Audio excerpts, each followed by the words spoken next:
There's no way you can use that. Also, we're gonna have to change the position of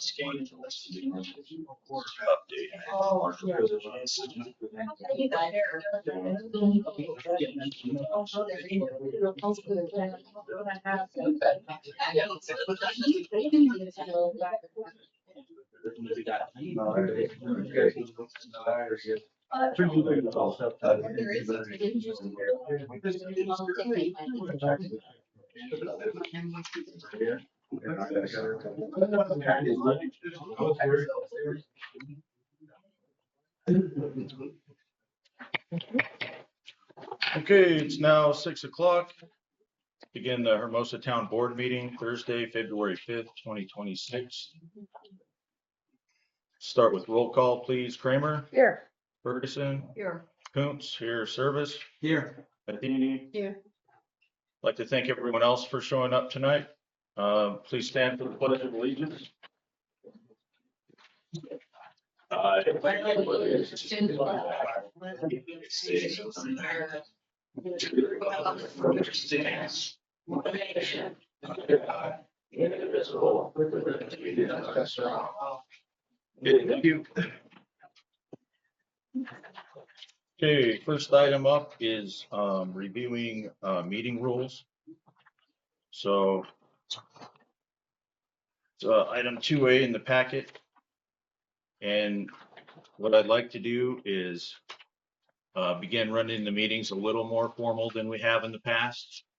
And so it's going to look a little bit different than what we have been doing. So basically, it just goes over the roles and responsibilities of the chair so that everybody's aware of what those are. We'll just go by and read the headings, and then you all can read the paragraphs under each one. So number one, the recognition of speakers. It's pretty much self-explanatory. The relevance and the germaneness of the debate. So it's really due to timing for things and making sure that we can get everything said during a debate and not go off on a lot of rabbit trails. The same with prevention of repetition. Number 4, the fair opportunity to participate. It's pretty much self-explanatory. The decorum and order. So, you know, those are fairly well self-explanatory, but, you know, we just did the legislative day in Pierre, and it's very interesting seeing how they run their meetings. They are just very, you know, very businesslike to the T, and I think we can aim in that direction. I don't know that we'll necessarily land there right away, but I think that's a good direction to head. Efficient transaction of business. So again, it's a nod to making sure that we can keep things flowing, and you know, while at the same time making sure that we can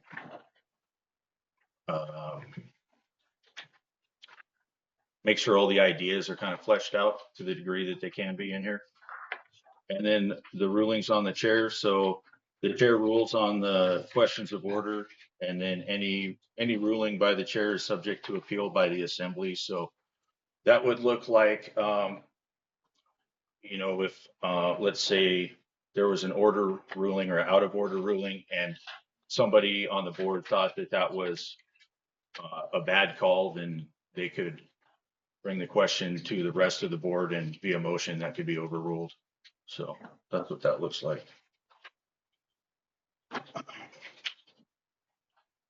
Okay, so moving right along. Yes, sir. So to flesh that out further, we really are going to need some kind of a work session or something, because that's kind of one side of Robert's rules, but the other side is the balance. I put some additional documents in there. Follow Robert's rules. There's it's not so much about discretion as rules, procedures, times. You know, if you're trying to keep the meeting flowing, there's time limits that are implemented. But there are whole other aspects of Robert's rules that are there really to counterbalance the sections that kind of empower the chair, there's whole areas that sort of balance that out with strict limitations on what the chair can or can't do. So I think there's probably definitely a work session on the road. So we can all dial in an actual special set of rules. We kicked around the idea of Robert's rules for years and they've never really been fleshed out. And as far as what we are bound to, it's very strictly just Robert's rules with no special modification. Yeah, and to be clear, the rules in the packet are merely restatements of Robert's rules. And you can see that in the first paragraph, these rules reflect powers and duties inherent in the presiding officer, excuse me, and do not constitute special rules of order. And so what special rules of order would look like would be the time limits and things like that that you mentioned that are not found in this one. So I do think it's a good idea to approach this with a work session, and we can talk about time limits and things in there. Excuse me. And one thing to note too is that in order to enact time limits, that will have to be a board decision, which is why they aren't in the ones in the packet. So anyways, thank you for that, Aaron. So let's go ahead, review current agenda items. I do have at least one change. Do you have any other changes, Mr. James? I'd like to add on the legal and B to could you just briefly discuss the issue we had yesterday with the emergency type of issue with the individual threatening the town. Okay, if you think that is a good topic for I just, discussion. there's at least one action I'd like the board to take in respect Okay. to that, so I just want to. Okay, yes, sir. So how would you like to name that item? Just, I would say, dealing with threat received by town on February 4th. Okay, Dealing with what? I'm sorry. Threat received by town on February 4th.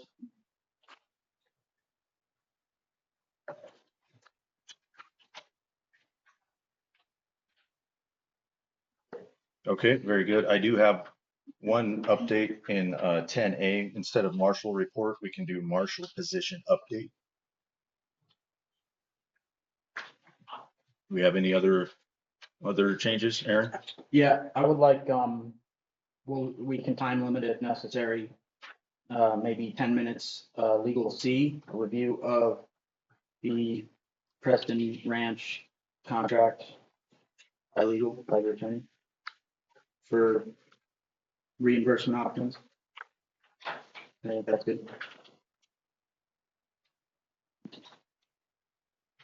I'd like to set that until like a 10-minute max or something.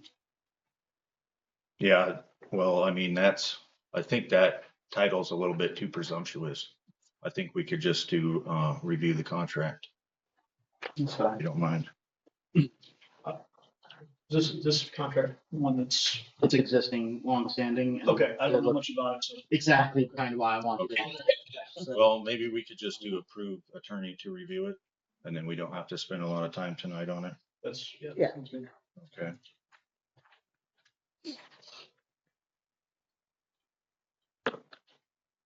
Okay, I do have one claim to add to the claims. yes, ma'am. For independent audit services for $6,750. So Ben Elliott was here and has started our audit and we should have, and assures me it'll be done by February 15th. So Okay. So we'll add that to claims. Get it there. Do we have any other additions? Okay, seeing none, I would entertain a motion to adopt the agenda as amended. make that motion. I'll second it. Donna seconds. Any further discussion? Yes, sir.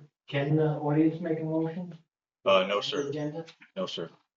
No, if anybody wants to put things on the agenda, we will need to be notified, I would say by the Friday before the meeting. What about just a changeable? Is there a specific thing that you were asking about, sir? Yeah. You like to go straight to agenda item 8. Agenda item 8? That's still 8. Um, Yeah, agenda item 8. Yeah, I'm sorry, sir. I don't think we'll be able to do that tonight. So, yeah, so, Shouldn't you vote on it or not?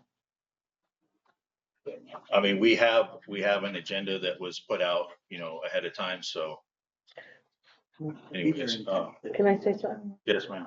It doesn't take very long to get to 8 anyway. Right, So let's just move quickly and get there. okay.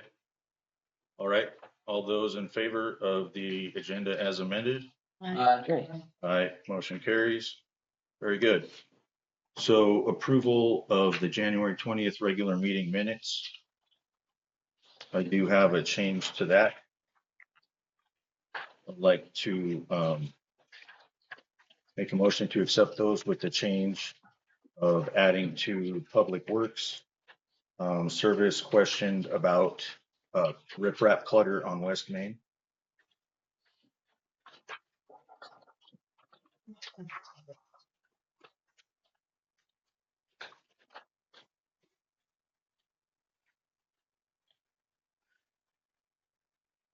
I'll make a motion to approve or second it if you. Okay. Just seconds. Do we have any discussion on that one? So is that gonna become a standard practice to include every time the board members questions on various topics in the meeting minutes? I think in this case it's prudent, so that's why I did it. Yeah, I'm just curious why, because there's all sorts of times when people get questioned about all sorts of things. Yes, sir. Well, if you think there's something in the minutes that aren't in there that should be, then please speak up. Well, I do think on 4B here, when we have the special meeting and it says to refer to the YouTube channel for more. I feel like we could have a better summary there. I'm not saying we should change anything right now, and I know it's a heck of a lot of work, so. All right, But excuse me, we're Yeah. still on consent 4A. So we're just doing one at a Gotcha. time today. Yeah. Okay, do we have any further discussion on 4A? All those in favor? Aye. Aye. No. Okay. Last one, nay, motion carries. Approval of January 27th special meeting minutes. So you're saying you just want to get together at some point and research this a little better, do a little, No, I'm just little saying more. a summary of what happened in that discussion might be nice for clarity so that people. I feel like it's really hard for people to find the information on what happened without watching a bunch of videos. And so that's why that sentence really stood out to me, like, gosh, couldn't we have given like 3 bullet points or I see what you're saying. 5 bullet points? Would you like to make a motion to table these minutes? Yes. And then I could do it. you would like would to do it. provide the summary? Because I know the office is very busy. I could Okay, just amend them and ask for approval next time.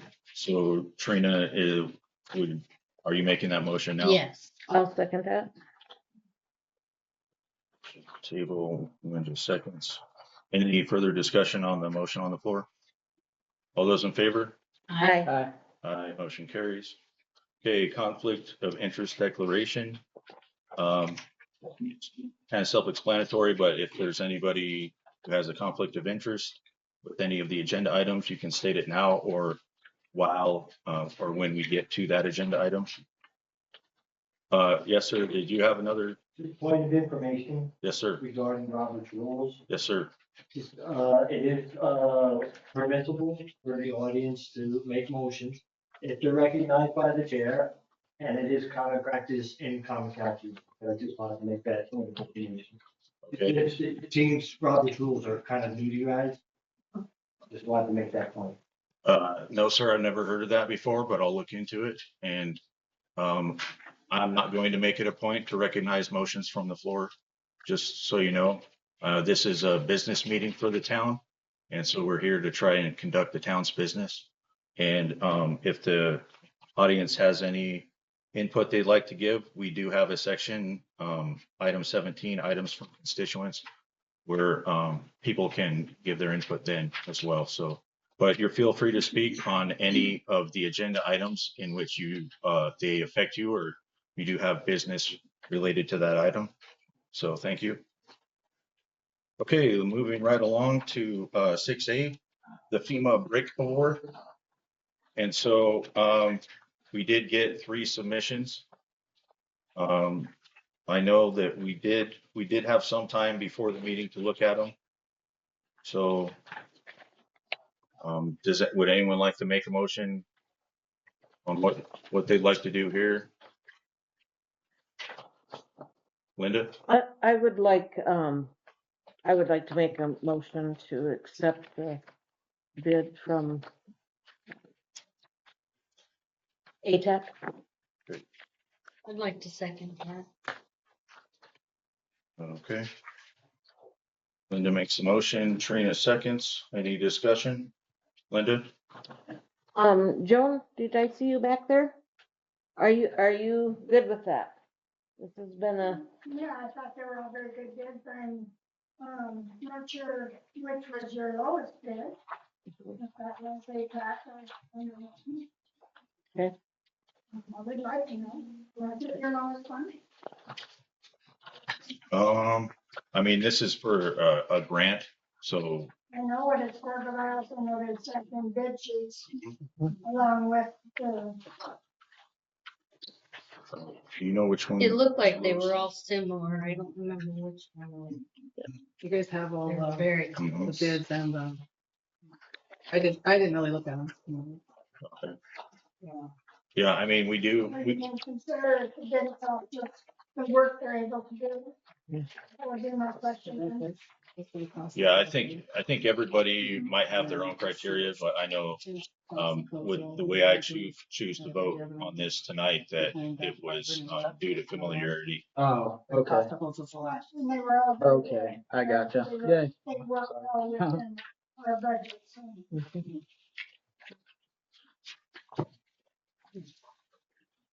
Okay. All right, any further discussion on this one? Aaron?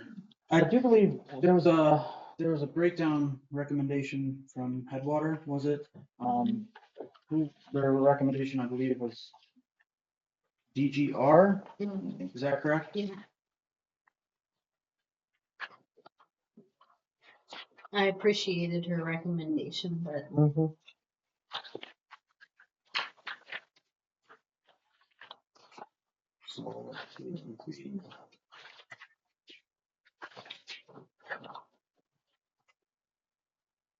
Okay, do we have any further discussion on this one? Are you looking to ask a question, Aaron? Or? Just looking to double check. Well, I'm still seeing if we can answer Joan's question about the lowest bid, if we have those broken down here. that one's there. I just looked at them before the meeting, so I know they're all in here. Okay.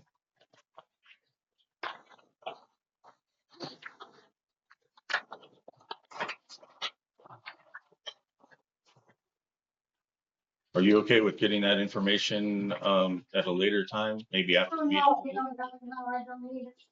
Okay. And I do agree that, I did get the email from Headwaters, and I understand her point. But she also is not a resident here, and I think it needs to be the board that decides. Okay, thank you, Joan. Linda? Thank you. I have the totals here. GGR engineering was 395,000. Bartlett and West was 387,340.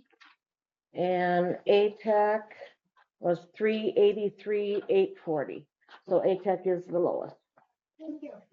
You're very welcome. Okay. Do we have any further discussion on this one? Okay, seeing none, all those in favor? Aye. Aye. Okay, motion carries. So on to engineer 7A, results of 2-man operator service for vacuum truck. Anthony, would you like to introduce that one? Sure. I think it's just the information. Yeah, if I'm not mistaken. yeah, it's just an update.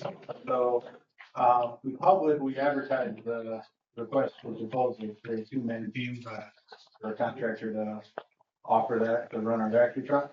And rolled it in the newspaper for a few weeks. Test return over. We had just one bidder, Chuck, put, proposal in. I've been reviewing it, going through all the requirements and making sure that we got everything. So I should have that ready for the next meeting. Figured we had a lot on this agenda, so I just let you know about the results of the RFP and not bring any recommendations this time. Get any input you guys have on that, just based on the fact that one bidder came in. Okay, all right, thank you. Okay, so that's it for engineer, I believe. Now stay here. So do they have a 6:30 hard start? Can we, We can accelerate it. okay, At least Neil. for yeah, sure. okay. So, right now, let's go into 8A, which is a TIF presentation. Which one first? Neil's? That'll be the other one. Yours? Yeah. You want the mouse or you want me to click for you? If you could just maximize it, I'll use the mouse. Hopefully we can figure that one out.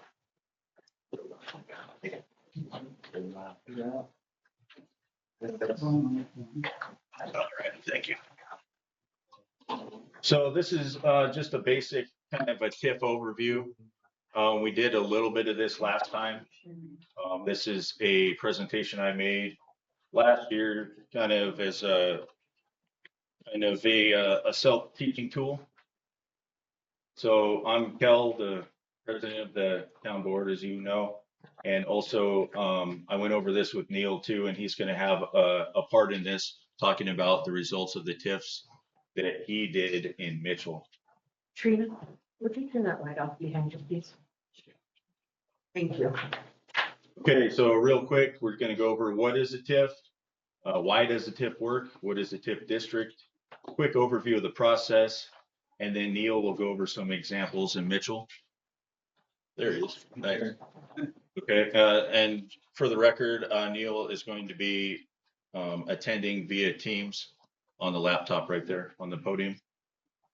So a TIF stands for tax increment financing. It's a tool that cities and municipalities and towns use to encourage development in specific areas. And so what happens is the current property value is frozen, and any future increases in the property taxes, which is called the tax increment, are used to fund the improvements, and it's the improvements within the TIF district. And so this is somewhat of a, it's not super complicated, but once you learn the parts, it's pretty informative. So I'll just use my fingers. It's probably hard to see the cursor on there. So right here, we assume that we have stagnating or declining property values here.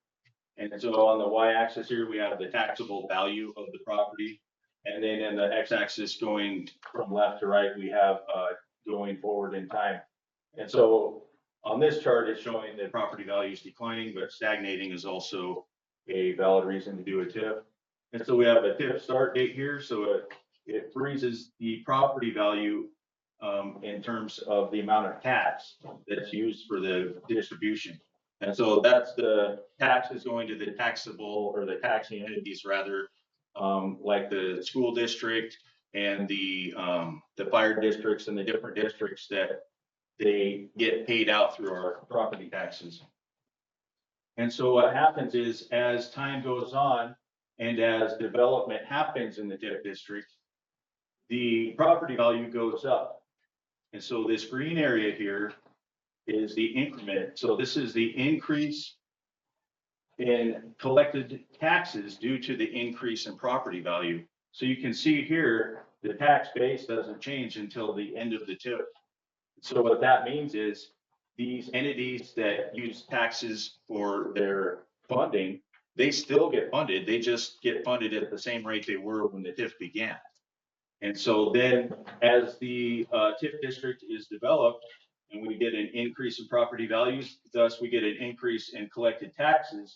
That's what's called the increment for development. And so basically what the TIF is doing is we're borrowing against this future tax value So we can pay for development today, or, earlier in time. Then at the end of the TIF, we have the full tax value available to all the taxing entities. So you can see, while the TIF is happening, the entities are still getting their original taxes, but then at the end, they get a much larger value due to the increase in property values that was due to the TIF. Hopefully that makes sense. So then we have a TIF district. You mentioned that a little bit. That's an area where the city is going to use the future property tax increases to fund development. So it's just stating what we just looked at on that graph. Property taxes in the district, they're frozen at the start, like we mentioned, and then as the values rise from the improvements, the extra tax revenue, also known as the increment, so tax increment financing, again, is what TIF means. So that extra tax revenue is paying for those upgrades as we go. And after all the costs are covered, the higher tax revenue returns to public services. And here we have the current Hermosa TIF 2 district that we're going to be talking about tonight for the different resolutions. I just put that on the map as, or just put the map of that as an example as the TIF district. So obviously the TIF process is more complicated than this, but just kind of in a basic sense, we create the TIF district, which, at the last meeting, the board acting as the planning and zoning committee recommended through resolution to create the district. And that TIF district is an area that needs improvement, a rundown neighborhood, vacant land, or maybe an old industrial site. Then we set the base property value. So that's where we freeze basically the that base value in there. And then we, I guess the third process in the step is encourage development. I mean, a responsible TIF would be to have development already planned before we create the district. And that's what we're looking at doing here in Hermosa. So for property values increase, like we mentioned, as the area improves, the property values rise and the taxes will go up in response. But the, again, the extra money, the increment goes to, into the TIF, and it doesn't go to the taxing entities right away. That happens later on after the TIF is over, but they still do get their same base amount. And then 5 will pay off the investment. So the tax increment is used to pay the money that the city spent on improvements, or also that the developer spent on improvements. And TIFs can last for years. A common value is 20 years. And then once the TIF is over, we return to normal taxing. Once the TIF period ends, the higher property tax revenue starts flowing back to schools, public services, and the other usual places. But as you remember from this graph, we have a pretty large difference due to that increase in development in the, and this is just within the TIF district as well. So I'll turn it over to Neil. So if you guys remember, Neil he's our town planner right now, but he was with the city of Mitchell for over a couple of decades, and he did a lot of TIFs while he was there. So right now we're looking at Cabela's. Okay, so. Yeah. Yep, he's got the same slide up. No, go ahead.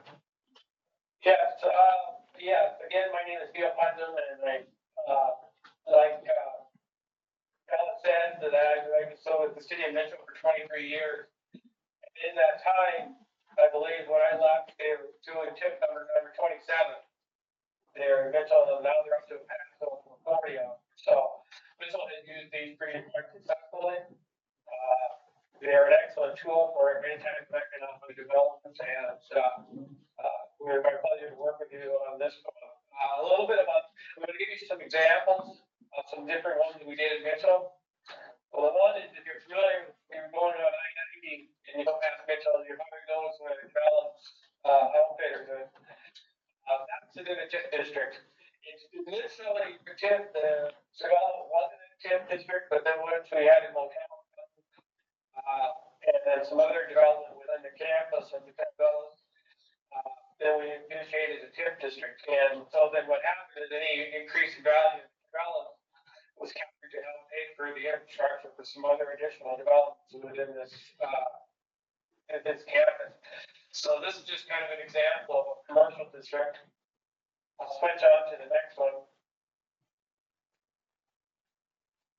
The Highland Campus Center, if you're familiar with Mitchell, if you're right there by the interstate, you'll see there's a Ruby Tuesday and a hotel there. This one is a good example of what happened is when we started calculating the TIF district, the purpose of this district was to finance the convention center, which is basically sandwiched between the two hotels. Well, when we started calculating the revenue from the tax increment financing district, it did not generate enough revenue for the infrastructure, the parking lot, and the convention center. So what happened is these two hotels voluntarily adapted a room to help pay for this TIF district. So this is an example of when revenue doesn't meet your expectations, but so that you have another way of generating revenue. So when it's very common, if say you get a grant of some sort, or some other type of means financing in addition to the TIF district, you can use that. So that's just an example of what happens, how you can use different revenue within a TIF district. The next one is Wellness Downtown. This one is fairly recent. It's been since I left, but it's just the details that I was able to ascertain is this was an old building, a historic building. But I was involved in this one a little bit before I left the city, where this building received a lot of historic preservation activities. And we received a Deadwood grant to help improve all the windows in the facility. And then also today, the dock floor of a restaurant, and then they built all new apartments in here, renovating a building that was vacant, pretty much vacant from the other than the main floor for decades. And so a guy came in from California, developed it, and then they're using it for the parking lots across the street to help this one. But again, this one has historic funding with them. Is another example of having additional revenue to help pay for the financing. The next one is there's a subdivision where we did a residential TIF district. It's on the northwest side of town, down by the municipal golf course. And this was primarily single family housing. This was an example of what we did for strictly residential. Another one is this one has a little bit of multifamily and single family residential in it. This was in over on the east side of town, over by the Wild Bull Golf Course. Again, this is another example of how we did it for the residential one. However, in residentials have kind of changed since the last few years. The legislature or the state law has changed where to do it for residential, it has to be classified as affordable housing. And the criteria set forth was how you define affordable.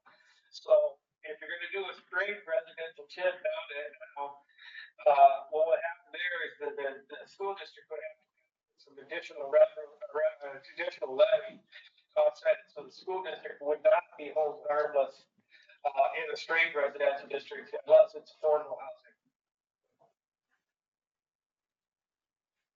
This was the very first TIF district we did, so I mean, previously joining when I was at the city of Mitchell, I was with Davis County beforehand. I was director of equalization for a period of time. This is what I was the director. This is the very first one. It's the factory. They made boxes for food companies and so forth.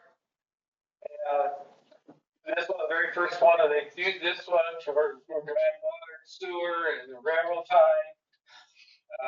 And so we're infrastructure, roads as well. This is the very first one. This was an industrial one. luckily we do what we did, we encompassed a lot of vacant property around this, developed this crack packaging. So what happened is when you see some of the, other buildings that came in subsequently, there's a Coca-Cola company came in subsequent to this. So this was put in that half street and the railroad lane. So the crack packaging give you on this. Again, this is our very first one. This is an example of an industrial. I'll try to answer any questions you may have on tip districts.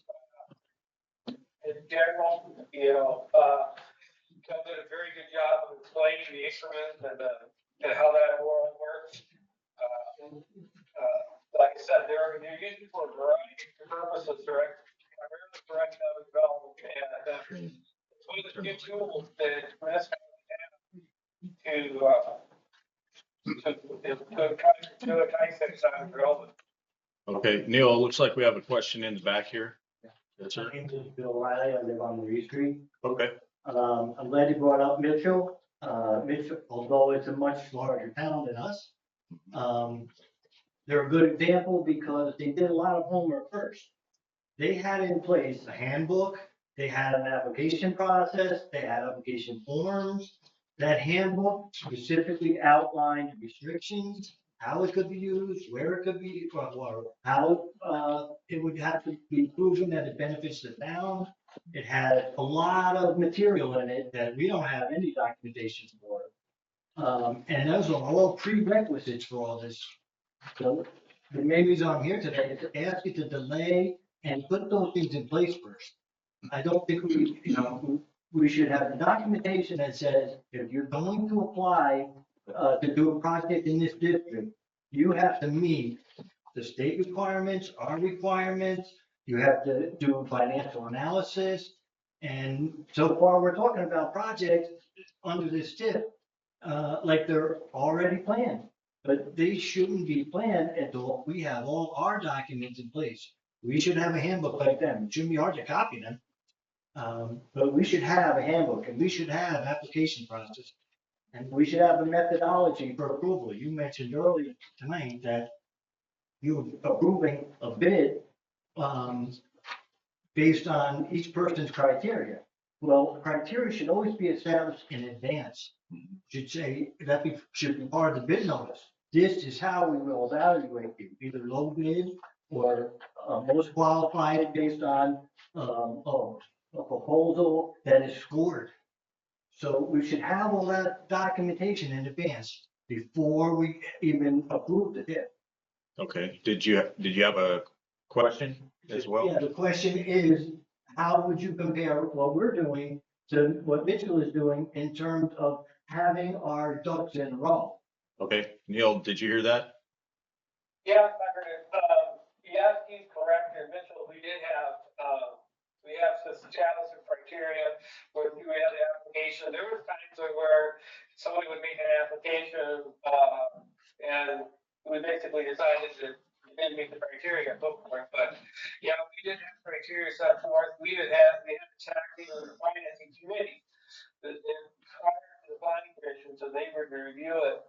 The criteria that are made up of representatives of economic elements, legal counsel, finance, planning and zoning, and all those other lists for that, and engineering, to kind of see how they do it. But you were absolutely right. They did sell the handbook, since I was there, and did have certain criteria set forth in the ordinance. Neil, can you explain the question? I saw that, sir. I think we need to get the second part of your question as well. And then before you ask another question, I'd like to get to some of the other members first. I just wanted to, Neil, could you explain the difference between a project plan and a developer's agreement? Sure. The project plan is basically the plan that kind of lays out what you're building and where you're going to put in the details of the project. Such as the what, where, how, and so forth. And then it also talks about the impact that it may have on the local taxes and so forth. And it lays out how much of your increment, what property is established, the boundaries, and so forth. By statute, what you do is by statute, there are state laws that have to be voted within the project plan. detail. That basically is an agreement between the developer and this municipality. It dictates things such as how, when you pay due payments, what happens if it's a year short for the year, things of that nature, because what will happen is after this, there'll be an amortization of what the tax increment's gonna generate per year. And then what happens is it's talking, and that's a guesstimate based off of the levy that we know now and based off the value that we know now. So it's a kind of a estimation based off of what history's gonna tell you. So, so what will happen is the development agreement is basically just, it's more of a legal document between the municipality and the developer. That comes in that typically comes in later after the TIF district is, and that's kind of, it's just basically like, it's like when you're buying a car and so forth, you gotta, kind of, what are gonna be the payments and things of that nature, and that's gonna be primarily in the developer's agreement. Neil, can you please address his second question as well? Is how is the process we're following here different, or can you compare and contrast it with how the process was done in Mitchell?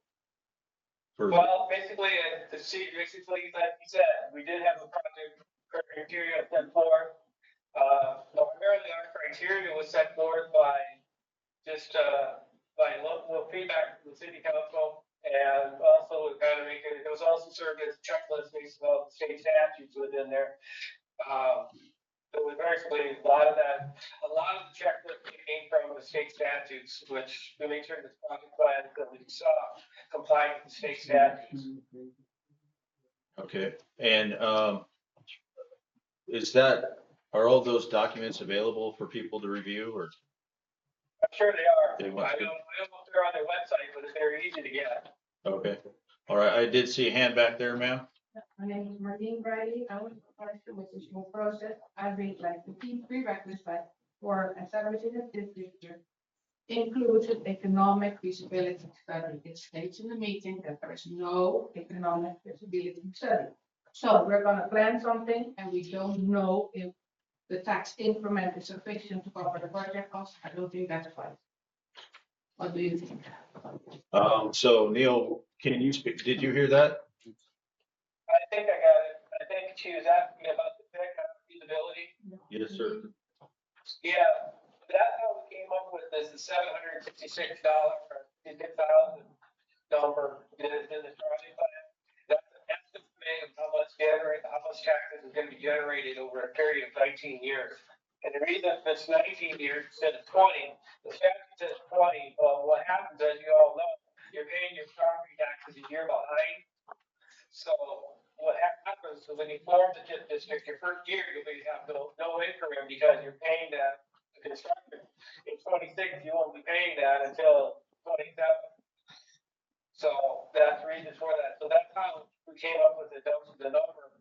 So but that 766 is an estimate of how much increment is going to be.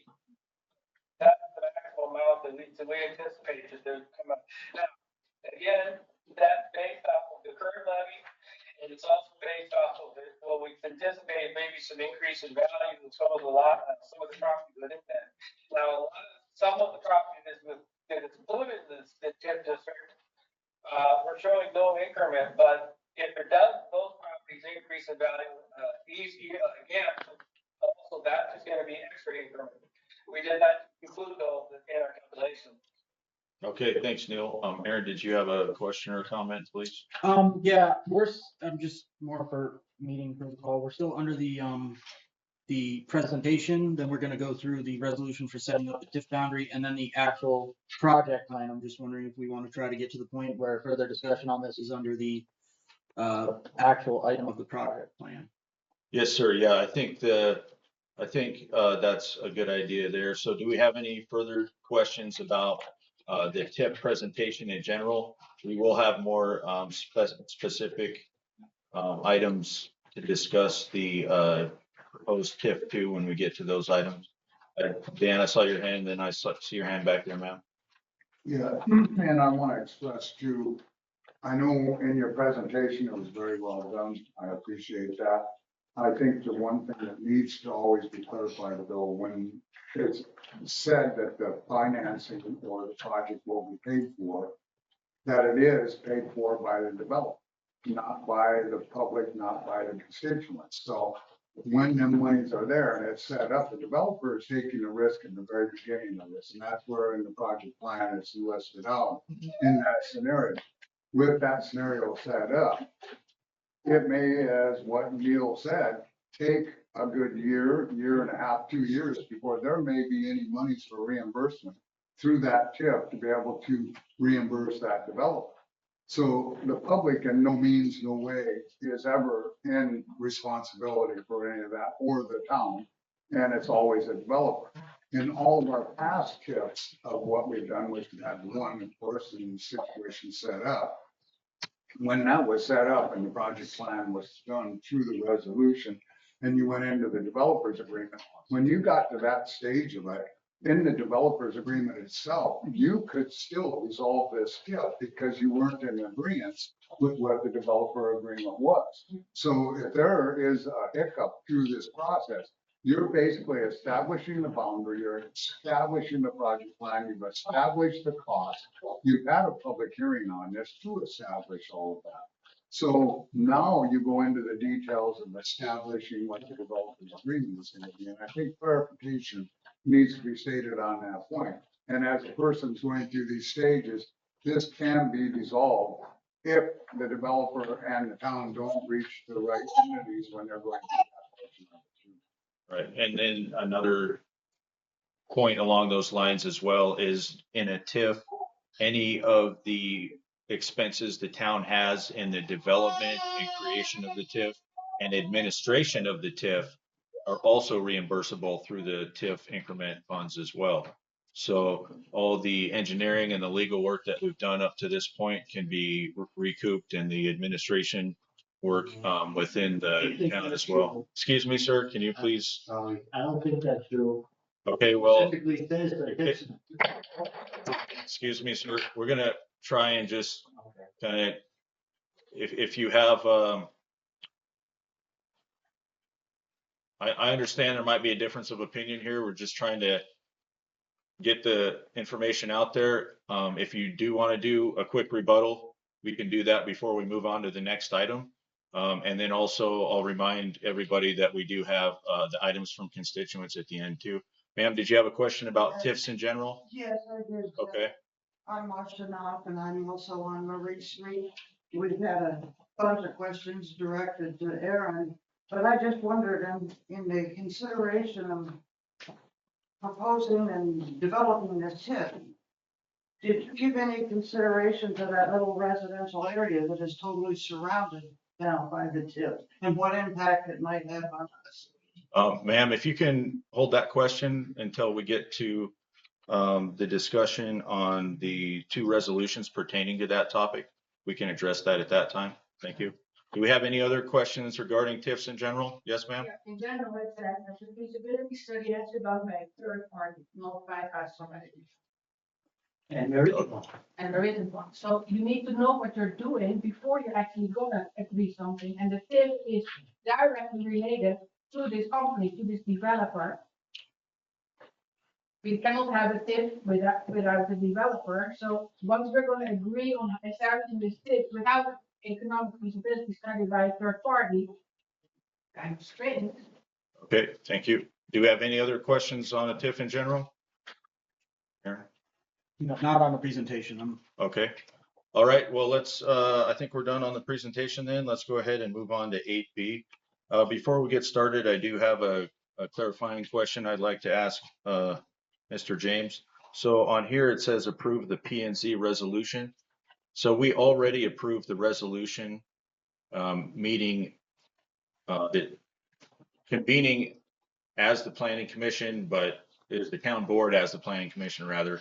So do we need to do a secondary approval to that within this body as well? Yeah, it sounds kind of silly, but you already met as the planning commission, you're a different entity. And so now you're taking that entity's resolution that was approved, and now you're wearing your hats as the town board, and you're saying we approve what the planning commission did. Okay. And so that's what I think was the purpose of that item is. Yes, sir. All right, thank you. Okay, so I'll entertain a motion to approve the P and Z resolution 2026-01. Aaron? I actually have a couple of things I want to ask Scott on. I don't necessarily think they should be in this particular resolution because it's the creation of the district. On page 1, whereas the project plan submitted helps make the development feasible by assisting with the cost of infrastructure. I don't think we should make particularly mentioning a specific project plan or referencing that there's a particular project plan tied directly to the district. And then again, 2 lines later, the project plan submitted for the tax increment shows just another reference to the project plan. Then on page 3, the town hereby approves and adopts the project plan and the proposed boundaries as recommended. So it almost implies that this creation of the district inherently approves and adopts the project plan. And then on the 4th page, the project plan is on file with the town of Hermosa finance officer. I feel like since this resolution is specifically supposed to establish the district boundary and not really cross over into anything regarding approval of the actual project plan, I don't think it should reference or appear to reference any particular project plan. All right, thank you. So how can we have a TIF district without a project in the district? We can pass a resolution to form a district and then do as other towns have done, and essentially we have this district we'd like to develop, bring us your project plans. Okay. Anthony, can I ask Anthony a question? Shall we? Yeah, let's put the rest of the discussion under the motion, if you don't mind. Yeah, Would you like to make that motion, Trina? for the purpose of discussion, I make a motion that we approve the plan. Good. Is there a second? I'll second that. Under seconds. Okay, would you like to ask Anthony a question? Yeah, Anthony, this is a district tip, so don't we have to have the plan in place as part of establishing the tip, or can they be separate? And if we do separate them, how does that affect the financing? Because the point of it was to have the financing started. Yeah, so like Neil said, it's a 2-part process with the project plan delineating the TIF boundary. Yeah. And that had a cap on it in our previous 2 discussions. It had a cap on 10% of our taxable value of the town. And that's at that cap. It's all zone commercial and it's a economic development type TIF. So it's designed for businesses to utilize but the point of a TIF there is to bring infrastructure that doesn't exist. So, there's a $700,000 figure that's in the feasibility part of the project plan.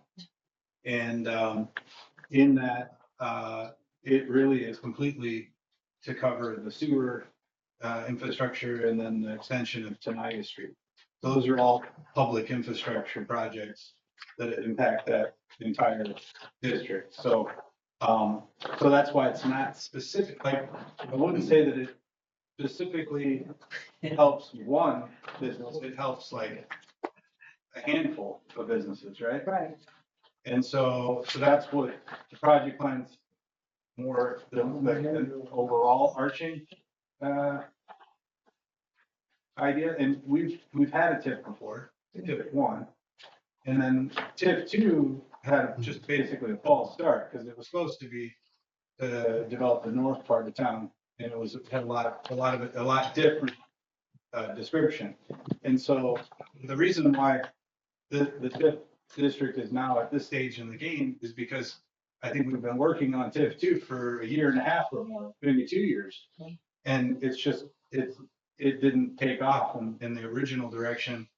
And so it's sort of naturally, organically fell into this one.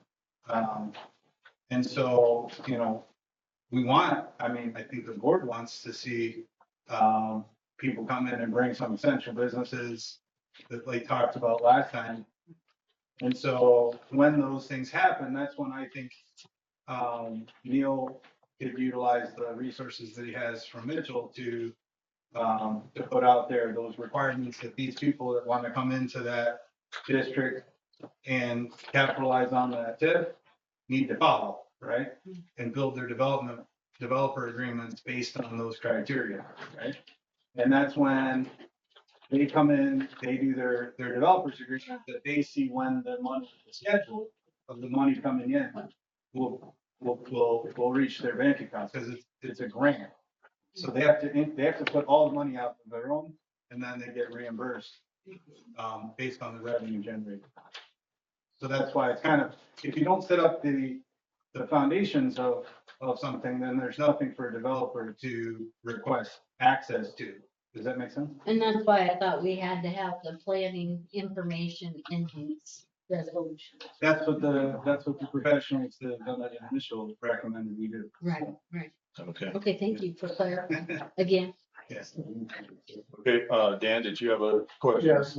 On the motion? Anthony, we do have a developer, correct? Yeah. And we do, in this project plan, have a number that's going to be established for that area, correct? Yep. And number three, then, with the questioning of where we were at and with where we're headed with this direction, we have the district, the boundary, the developer, the infrastructure is going to be established in there. The developer will be taking the risk, and then we will have our situation where the TIF will be established. And then the developer's agreement will come after we've established it, give the developer the sign that, yes, the town is in favor of this, yes, the town is backing this and willing to go forward with it, to be able to go to the next step. Okay, Mr. James? So yeah, Aaron posed a question to me. I just want to try to answer that directly.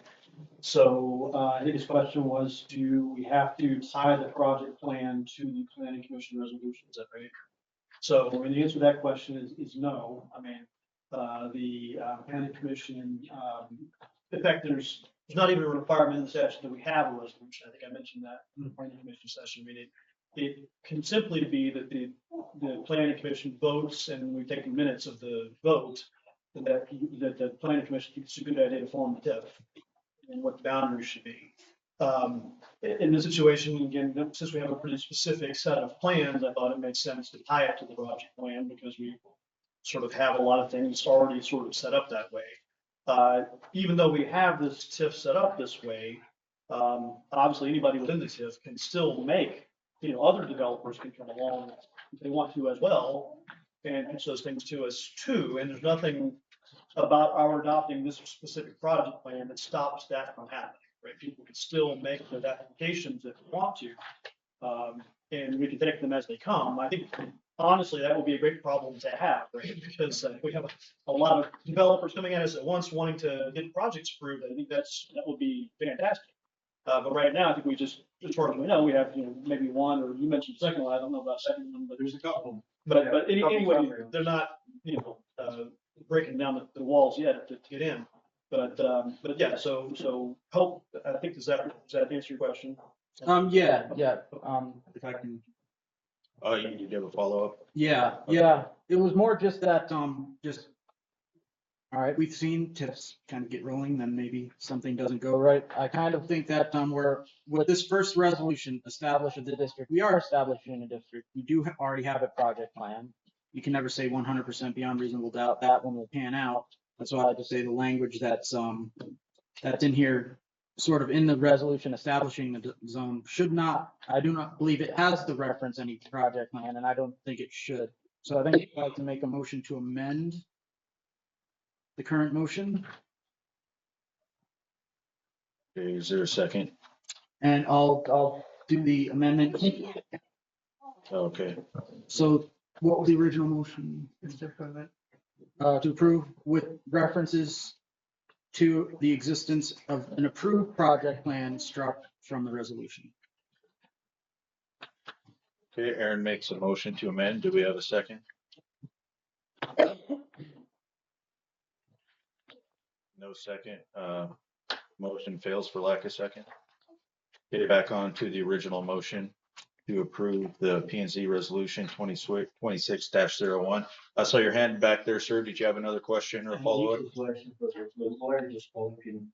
The question is, although the law may not specifically touch on certain points regarding what you can approve and not approve in terms of when the timing of the TIF is, don't you have a fiduciary responsibility to have the infrastructure in place in advance to inform the public of the process, have a process, and have an application process, and have a review process, and have a plan for how you're gonna manage this in terms of employees, resources, all of that. Shouldn't you have all that infrastructure in place before you even talk about doing the TIF and accepting proposals? So again, try to answer your question, respectfully, that, I mean, this thing has several stages, you know, and the what we're trying to approve right now is just the planning commission, you know, adoption of the goal of the TIF. And it's a very broad, you know, sort of aspirational goal, and the statute is very broad. It does not require very much at all, other than you hold a public hearing, which we did. You publish notice of it, and you allow the public to have input on it. That's really it. There's not any other requirements to have at that stage of the TIF. Then when you start moving forward through the TIF, then you start getting more requirements. And then we get to the project plan, then we have more requirements for that. And then we get to the, you know, if we get to the developer's agreement, we're gonna have more requirements for that. But at this early stage, again, the requirements are very minimal. It's just you have to have notice to the public, you have to publish it in the paper, you have to let the public have input on the idea of a TIF. And so we have the idea of a TIF, we have the boundaries that we'd like to put it in. That's all we're really approving at this stage. But you're implying that you're not. Excuse me, sir, we're gonna, it's just try to maintain decorum and order here. If you can please raise your hand. You didn't answer the question. Don't you have a fiduciary? Excuse me, sir. I'd just like to continue this meeting. So I understand that, that you have your question and that, Mr. James Answer may not have answered the original question. But I do want to remind everybody that let's just try and keep order here. We already did have a public hearing that everybody was invited to. And it's not that I don't appreciate your questions. I really do. And I'm glad that you're here to ask them. It's just that if we don't take a beat and raise our hands before we start talking, it's going to get out of hand real quickly. So I just appreciate everybody's cooperation in that. So again, thank you. I did see a hand up here and then we'll go back there again. So Dan. And I appreciate Mr. Scott's answer to that whole situation, because that's exactly right and how it's stated. And that is the whole purpose of the resolution and the project plan and the TIF and the boundaries, is to establish so the developer will have means to be able to put the infrastructure in. If he's going to do the infrastructure ahead of all of this, there's no reason for a TIF to even be established. And this also, as Anthony hit another key, once that TIF is established, you're going to draw more developers because they see the advantage of being able to get a reimbursement. It may not be an immediate stage, but they're taking that risk that maybe 5 years down the road, maybe 10 years down the road, they will get reimbursed. So this establishment of this TIF and the project plan of what you're doing gives that developer, gives this plan the key to be able to go to the next level, in which the attorney also represented that. So thank you for that. Okay, I do want to remind everyone too. So right now, the only item on the floor is the resolution, which I believe is to create the TIF district. It's approving the P and Z resolution. So we can just keep the discussion focused only on that. Then we can get through this one.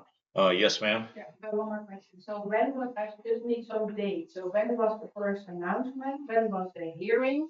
Now we're at this, so I would just like to see the timeline. Is there a minimum request? Because we got notified very late. And some people never got like any idea what's going on. And the thing might have big impact. So I would like to just know, like, when was it put in the newspaper? When was the hearing? 1 public hearing, 2 public hearings?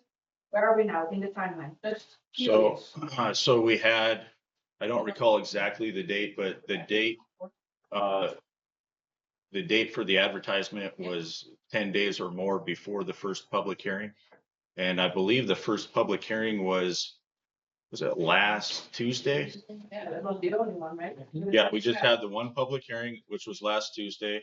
And as the board, we decided not to adopt this particular resolution on the floor at that time. We decided to table that until this meeting. So we're having de facto 2 public hearings for this item specifically. So does that answer your question? Yeah, but then there's this double thing, like the planning commission is the board, so yes, 2 hearings, but it's the same people who are gonna make a vote, and then we're gonna do the vote probably the same, and then my neighbor, the RV park, doesn't have a clue that this is going on, he's away. So because there's not a lot of time, right, we're talking about like 2 weeks or something, I think we're going to pass. Okay, well, and again, too, we didn't go from 0 to public hearing. This has been in the works for some time at the different public meetings that we have too. About the Grease Depot, which is linked with the TIF, because it's not only the TIF, it is linked with the project, and that is really where the problem is. I'm not against anything. Excuse me, ma'am. Yeah, Let's just, I understand your frustration. Let's just keep this on the resolution on the floor right now, But the discussion. resolution TIF and project is linked, like we try to delink it, but it's linked. It says project plan. Does it specify which project plan in the resolution? Yeah, it is H2O Solutions who requests it in the details for approval of the TIF. So it is from them. They need that before they can do anything. I can find the page for you. All right, yes, please do. Yes, ma'am. Is this the proper time for me to ask my question about if you consider the impact on our residential area that's surrounded by this pit? Yeah, I think that's probably okay. So, Can I ask it? I'm asking it. yeah, would you like to ask it just a little bit louder so everybody has a chance to hear? Would you like to just ask it a little bit louder so everyone can hear? All right, we live on Marie Street, which is surrounded by this district, and that's a little small residential area. And as Marlene said, we really didn't know anything about this until last week. So we're kind of concerned of what kind of impact it might have on our taxes, our property values, and if any consideration was given to the fact that there is a residential area within this tip. And for example, those of us, and I'm speaking for my neighbors as well as myself, some of them who couldn't be here. My property is on the south side. So the tip abuts right up to my property line. Is there a buffer, or can you put something right there on my property line?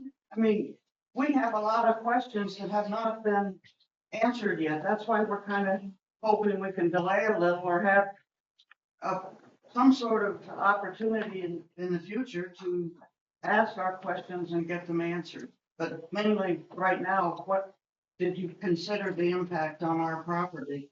So, We're not against commercial development at all, because what kind and what's gonna happen to us. right, and so, I mean, and just a quick reminder too, so this is, as Mr. James mentioned, and as was mentioned by others and in the presentation, this is a multi-step process. And so right now, we're just considering the resolution to create the TIF district in that area. And so later on, we'll be deliberating on a particular project plan, which is going to be, we talked about it at the public hearing, and we'll go over that a little bit more tonight so everybody's aware just of where that is and what it entails. So the thing is I believe every project that's going to go into the TIF or that would be considered to go into the TIF has to have the project plan and has to pass the review process and pass through the board here. So it's if I heard your question correctly, it seems like there's a concern that things may just spring up out of nowhere. Well, do is to be served. Excuse me, ma'am. Excuse me, ma'am. Excuse me, ma'am. If you can't, Process. please I did. please? Or I know, but raise your hand and then wait to be called, please. All right, so did that answer your concern, ma'am? Not exactly, but, because we do have a lot more questions. And as I mentioned, we've sent several of them to Aaron. I can supply the rest of you with our questions on what's going to go in. But mainly did you give any consideration to the fact that there is a residential area right in that tip? And what, these are things I think, at least in my opinion, we maybe need more time or another forum, another hearing or forum of some way to go into this a little more depth as far as what our questions are, how this is gonna operate, what you're putting in there, like that freeze depot is a big concern. Yeah. I mean, Okay. we feel pretty ignorant at the moment. Okay, all right, thank you, ma'am. Aaron, did you have a comment or would you like to further? Yeah, I can help answer some of those questions, I think, a little more pointed. Yes, I've received emails. I've probably got 50 questions that haven't been answered, and every single one of them is good. Really good question that needs to be answered. Not gonna get answered tonight by no means. But one thing I do want to point is the question about this first resolution is explicitly linked to a project plan, and item 10 on the last page, the project plan is on file with the town of Hermosa finance officer. Does imply that before this resolution is passed, there's one on file. The only one on file we have is the one being presented tonight. So really, this resolution does imply that the establishment of the district is directly tied to this project plan, not project plans in general. I think that's if I may, I think that's a bit of a stretch. I think it's just stating that the project plan that's going to be considered is on file with the town of Hermosa. I don't see in here where the project plan is explicitly stated as being the one that we're considering tonight, so. What you say, the project plan is on file with the town of Hermosa. This is signed today and somebody looks, oh, look at the date. What project plan is on file with the town of Hermosa? There's only one. But the other question was as far as consideration for the residential development, that's where we need to look more closely at the project plan and future boundaries within the boundary, right? What are we gonna tolerate where? But that's more in depth. I don't know. If there's anybody who would be interested in supporting anything to try to disconnect the particular project plan we're addressing tonight from the boundary itself. Okay, yeah, Anthony, did you have a? Yeah, I wanted to see if Neil could maybe Absolutely. Yeah. add a little something. So Neil, can you hear me? Yeah. So I think the board needs to know what they're agreeing on, right? Like what are they, if they vote yes or they vote no, what are they voting to do? And I think Specifically on this resolution, not tonight, but correct. the actual district resolution. Yeah, that resolution 2026-01, I think both the audience and the board needs some clearer understanding of what it is they'd be voting yes or no on. And then what is the next step after that? Could you answer that for them? I'm trying to help there, Dave. Well, but before you had a project plan that was made available to the public. I believe it was also on the city's website or the town's website. So basically what you're doing is you're adopting the project plan, which again, the project plan provides you the highlights of the tactic we're trying to get the district in, which illustrates the boundaries, it illustrates the possible increment, also a description of the project, and so forth. And then also there's some citations from state statute within the project plan. So the project plan is actually called out in statute that you got, again, the contents are not necessarily, I mean, it's all highlighted. And the second part is the statute required to vote at the planning commission, and it's very explicit of that. So since you don't have a planning commission, you have to tell to act to the planning commission, and then you provided the extra layer of review process because you don't have a planning commission per se. So you're basically approving the project plan that it was published on the website and it was made available to the public. So, I mean, I'm understanding, from the town engineer's standpoint, I'm understanding that I'll be receiving some kind of developer's project description. It's gonna need to meet a whole bunch of criteria at that point. And then that becomes an agreement between the town and that particular developer. And I hope that we have 3 developers, because I know there's 2 other ones that have pretty distinct projects in the district, for sure, at least 2 others. So I would hope that each one of them would bring what they intend to do, how that aligns with the nature of the tip and that type of thing, right?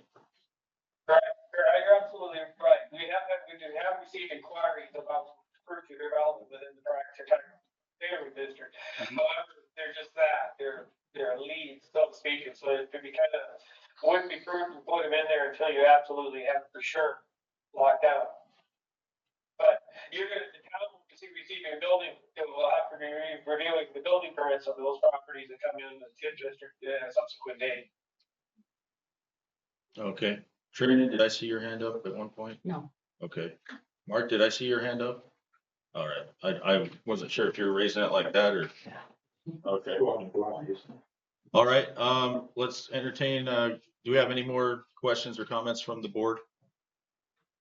Okay, we'll do a couple more questions out there. Yes, ma'am. I just want to be sure I understand. If you're approving this resolution, that's just approving the TIF? Or is it also approving the project that was outlined, the grease processing, So this will approve the creation of the TIF district. And then 8C, which is the next item up on the agenda after this one, would be approving the project plan for the TIF district if we approve this resolution at this time. Did you have any more questions, sir, back there? Yeah, I got questions. Yeah. Anthony mentioned that you've been working on this a year and a half and that it's kind of morphed into what it is now. When was the original resolution to even consider a TIF? What was the date of that? Wow, that was a while ago. Did you actually do one?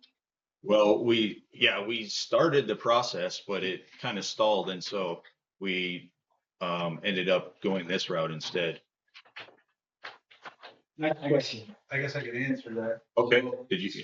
So it started out with, hey, they want to do the TIF in that area of the town. And then Who started out? the different landowners said they wanted to do the TIF there. So it's special. Almost right by me. So they own the land and they want to take advantage of just as anyone else, right? But the town has to decide, is that something they want to engage in or not? Well, they have a track record 20 years ago of doing one. So they can't say they don't do one. They've only done one. So they're not exactly experts of TIFs, right? So that's why we have to reach out to people that know. But it never could materialize into a project plan. So it never got to that point because that landowner couldn't get to that point. So that's the difference. Yes, ma'am, back there. Another question. So this TIF is tied in the project, right? We read about like that they want to start building in spring. So it's more than March maybe already. That is industrial. This project is industrial. It is commercial now. Industrial, very close by to where we live, with grease and sewer, and I'm not even sure, is it a depot? You need to clarify that, or processing, because some people have grease processing, so is it a depot? Excuse me, ma'am. So It has to do with the TIF. I understand. Can we talk about this specific topic when we get to the project plan part? But if it's approved, then what is the point of talking about it? Because it's linked.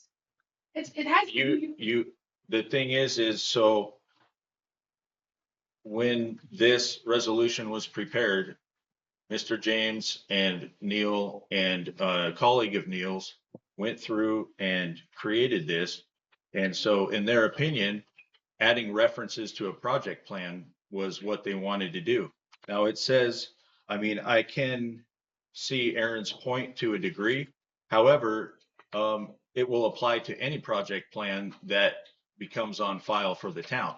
And the thing is how can we start the process of doing a TIF without having an end goal in mind? Because there's no point in starting the process if we can't make it flourish. I understand that absolutely makes sense. The only thing is like, this needs to be rezoned. I'm not against commercial activities, if we make it a golf course, like they can therefore something else, but what is nice, but grease and sewer, is it a depot for processing? Because there's gonna flow 5,500 gallons per day sewer into our sewer? Right. Is it processing or is it holding? Let's get, so to quickly answer your question, it will be I'm not gonna say it will be, the plan is, Yeah. right, that we will be considering later.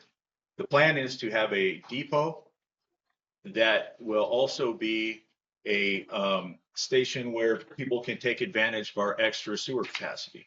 And so everything that's the depot and the dumping will be all inside of a building and going through the proposed sewer line that we would be putting in from this area here and then running along there and then tying in to go down to the lagoon. But so anyway, we can get to that later. Do we have any further questions or discussion on the resolution on the floor, which is to create the TIF district? Yes, sir. And then we'll go to Aaron and then we'll go back there again. Well, I mean, as a certified wastewater operator, I know for a fact that the plant that the town of Hermosa purchased has never passed discharge permit ever. We That's not purchased true. it, and so now we're gonna add, how many? 500 gallons per day. Well, I never was able to pass state discharge permits before. How are we gonna ensure it's gonna pass state discharge permits now? I think that would be a good question to bring up later, but I don't. Later. I can bring it up. I know, we're getting way off. I got a little, I mean. You guys, hey, come on. We're gonna be here until 12:30. If we can you please calm down, sir?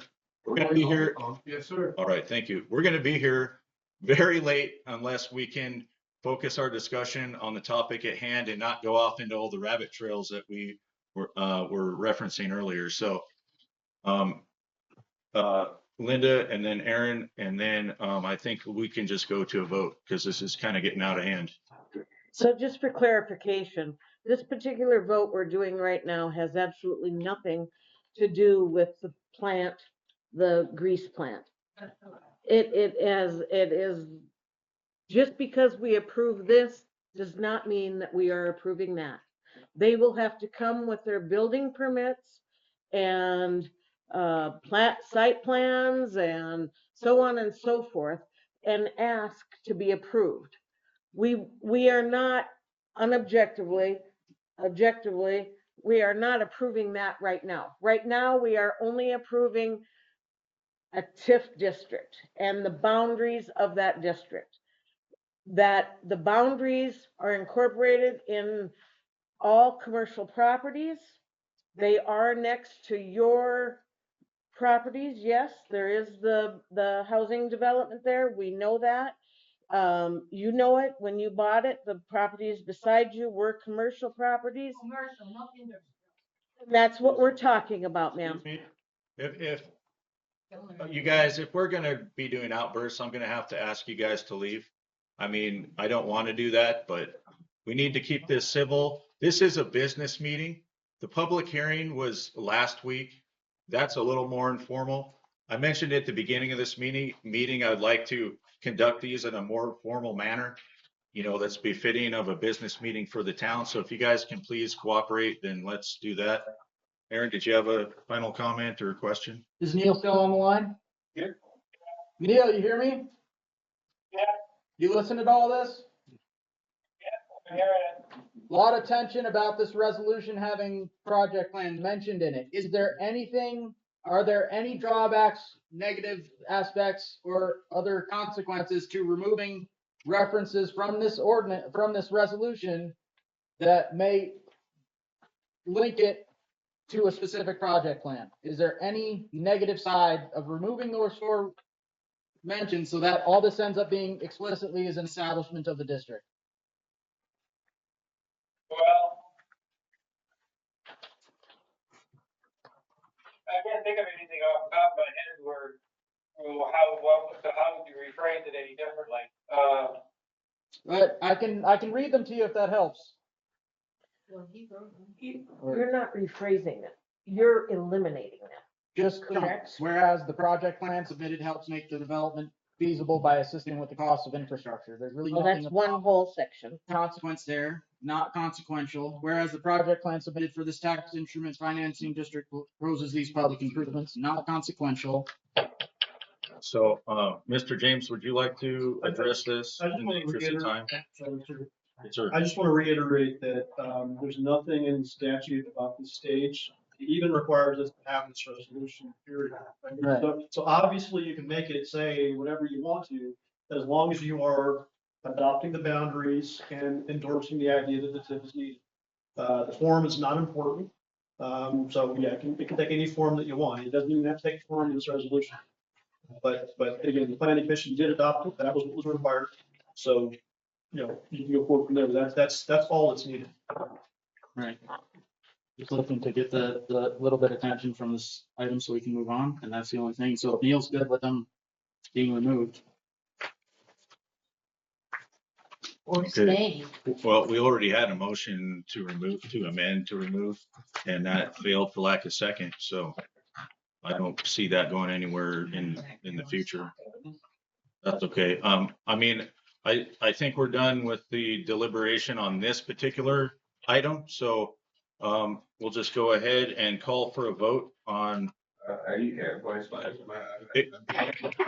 Sir, can you please let me run my meeting? Can you? Just because a person has their hand up doesn't mean that they get to speak or that they are going to be called on. Okay. So another way to think of this process is the chair is kind of like the conductor of the orchestra. And so we've spent a lot of time on this already. And again, I do appreciate everybody's concerns and that they do want to participate. I do want to reiterate, though, that we did have a public hearing last week. And so, you know, I'm just worried your wastewater plant can't take it. okay, well. I mean, if you discharge Ross. Sir, am I going to have to ask you to leave? That's on you. Okay, well, all right, so motion on the floor is approve P&Z resolution 2026-01. All those in favor? Aye. Okay, 4 ayes. Oppose or nay? I'll abstain. 1 abstention. Okay. Very good. So moving right along to approve resolution 2026-03, approving the project plan for tax increment financing district number 2. I will make a motion to table this till the February 7th meeting, pending a greater access public forum. February what? What meeting? 17th? 17th? Okay, motion to table. Do we have a second? I'll second that. Motion to table. And I'd like to frame the discussion. Yeah, people are worried about this TIF. I took it with me to the next meeting on Monday. We were supposed to have a meeting that night. Didn't happen. I talked to Hermosa Connects and they're looking, may have gotten it there already, of setting up the American Legion as a public forum about TIF District 2. So we have a large enough space for everybody who could possibly want to be there to attend, and we can have a little more open format and a little more specific to the item. So they're working on setting that up. That is, yes, February 16th at 6 p.m. is what they're hoping for. And they're going to look at possibly inviting reps from the state who are familiar with TIFs and other things. But yeah, I've got at least 50 questions in my email inbox that I can't answer 10% of them. And Okay. yeah. Is that for the project plan? Yeah. Okay, Linda. That's a holiday So, for state workers. okay. What day was it? The 16th. All right. Do we have any more discussion on the motion to table? Dan? And I think too, in the whole base of where you're at on the project plan and motion to table, the board has approved the resolution to move forward with the district and the project plan is listed. And now with where you're at in your next phase, basically, the public hearing established what buffers were, what the zones were and that. So you're gonna have another public hearing for a project plan? I believe this is a privately organized public hearing. Is that correct? So it won't be official. Won't be a what? It won't be an official town board. We already had the public hearing for this process here. Yeah, Aaron. That's actually a really good point. It won't be an official board hearing. It'll be a we the people kind of situation where people can talk openly about what they think about it and really voice their concerns and then put together, hopefully, whatever they want to hold us to accountability wise moving forward. But yeah, just an opportunity without some less tone down and more people up, I think is the way to say it. Yeah. Okay, well, do we have any more discussion on the motion to table? Linda? Anthony, this company that wants to put this grease plant in, are they on a time? Or are they? I'm sure every business has a business plan with a time frame, but Yes. I mean, we have them here tonight, but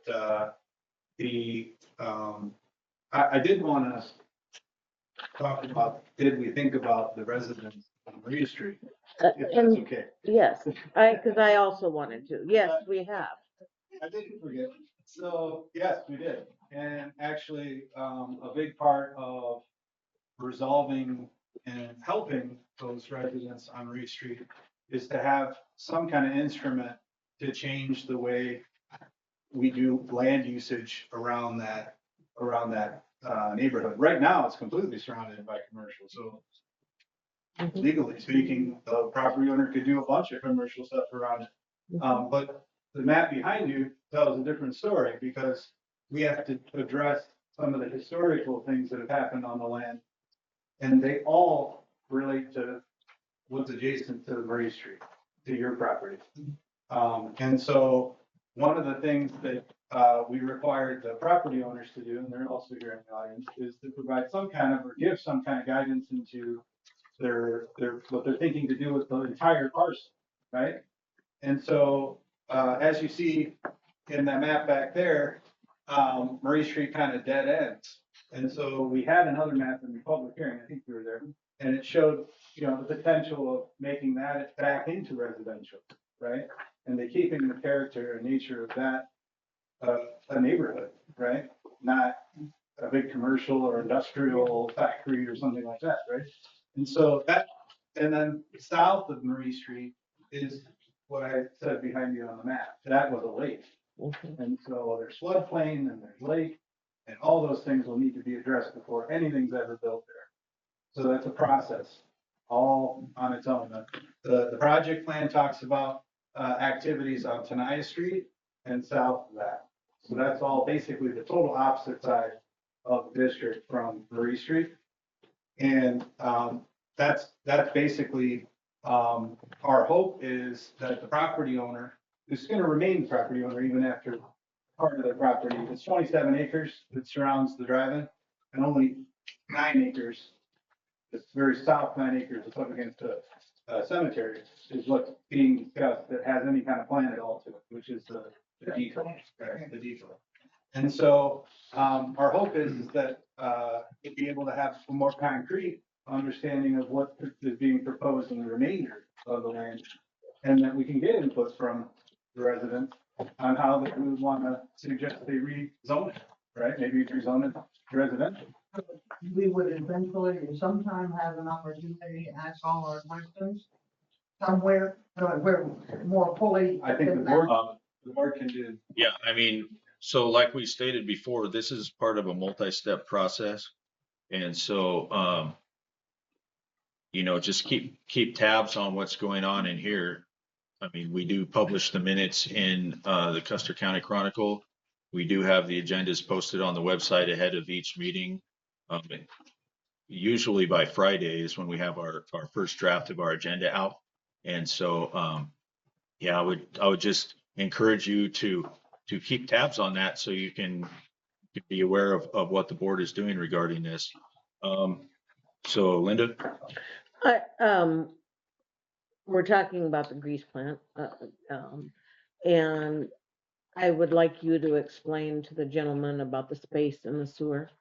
It's better coming from you than from me, but I can honestly say that, the board, would not be considering this if there was not space, if we did not believe there was space in our sewer. We have spent a lot of money, rebuilding the sewer and getting it, to a place where we're happy and, healthy, and now we just want to, decrease, or at least hope to not increase any sewer bills to any of our citizens. But if you would explain that, it might help the matter a little. Is that all right, sir? Yeah, please do. Thank you. I know you, Joe. Well, I We know mean, each as other. a certified wastewater treatment plant operator, and I know for a fact that the plant for the town of Hermosa. Are you, can he answer the question and then if there's a follow-up? He can finish this. Oh, okay, all right, I'm sorry, I didn't hear that. I'll stop. No, go ahead. I know for a fact that the plant that the town of Hermosa purchased never passed discharge permits. Never. That's why they sold it. They sold it because it didn't fucking pass discharge permits. So we bought it. So how can we assure it's gonna pass? Is it even operational? Yeah. Passing permit. Yep. How can we assure, you don't wanna know one of the worst things for a wastewater treatment plant? What, do you know, sir? What's one of the worst things for a wastewater treatment plant? That it doesn't pass testing. Grease. Grease. Yeah. We're gonna put a grease plant in a plant and we don't even know can kick him out. Yeah. Well, I have I don't wanna smell turds. Okay. I mean, I think we're all sick of smelling turds. All right, sir. Can you please leave? Yes, I mean, will. all right. Look, Thank you. I think that's kind of Your where you're plant headed. cannot, So, it will not pass discharge permits. I'm certain of it. well, We we're, have I the know the paperwork. math. excuse The me. paperwork. All right. I did the math too.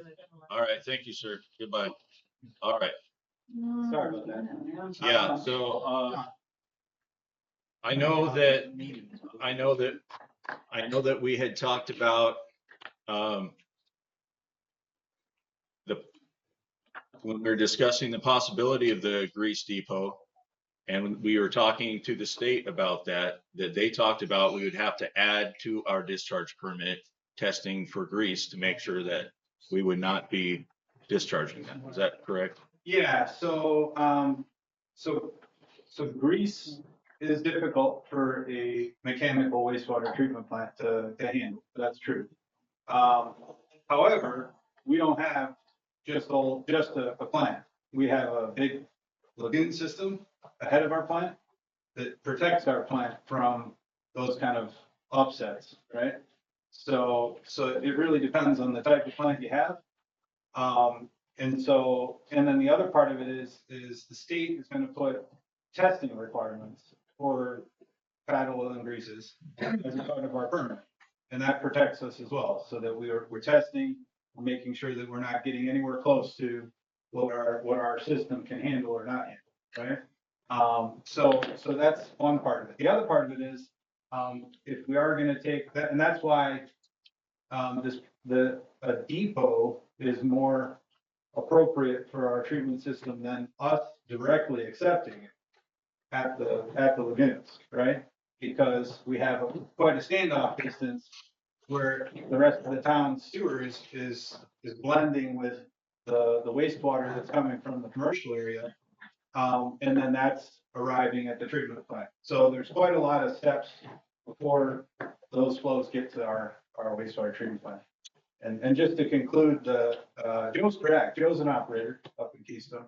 he's correct that that plant struggled up in Apple Springs, and that's why they sold it to us. But this is a different operation here. And we got lucky that we got a plant that already had a discharge permit, which helped us to acquire our own, which we didn't have before. So that's why we went that route instead of just putting some new technology, right? I'd love to put a new technology to put that. So it was a safe bet. But it can handle now, what it used to handle there is 27,000 gallons per day. It can handle now 60 because of the lagoons. So it's just the nature of those types of processes, right? Okay. So just a reminder, the motion on the floor is to table the resolution for 8C. So do we have any more discussion? I think this is all valid for that reason to decide if we need to table it tonight or not. But do we have any further discussion on the motion on the floor, Linda? I just was wondering if we had the paperwork from the state saying that we legally can discharge. And if we could direct Terry to find that and post it and have it available up here so that everybody can see it. Yeah, we received it from DANR. Yes. Yeah, the certificate. So, And all we'd have to do is show this to this gentleman that believes that we're already well, illegal, which we aren't. well, yeah, we're not only not illegal, we have been discharging Mhm. for, off and on for months now. Yes. So Mhm. it's, there's no question of legality with how the town lagoon system is operating now. And so, anyway, so getting back to the motion on the floor, do we have any further questions or comments? Dan, did you have a quick one? Yes, I would just like to say with all the hard work this board has done, the engineers done, Neil has done to accomplish what you have, and that you're trying to bring future revenues into the community with this, Jim. And it's only a helpful thing that you would please not table this motion to move forward with the project plan, and I would hope the board would make a motion to approve after all that you've been through. So thank you. Okay, thank you. Yes, ma'am, did you have a quick comment, question? Would respectfully disagree with Dan. I would like to see it tabled so that we have an opportunity to get our list of questions answered somehow, when it's a little more, open and loose. I know you're under time pressure in a regular meeting, but something like this forum that's proposed would give us the opportunity to ask our questions and more fully than we can do now. Yes, ma'am. Yeah, and I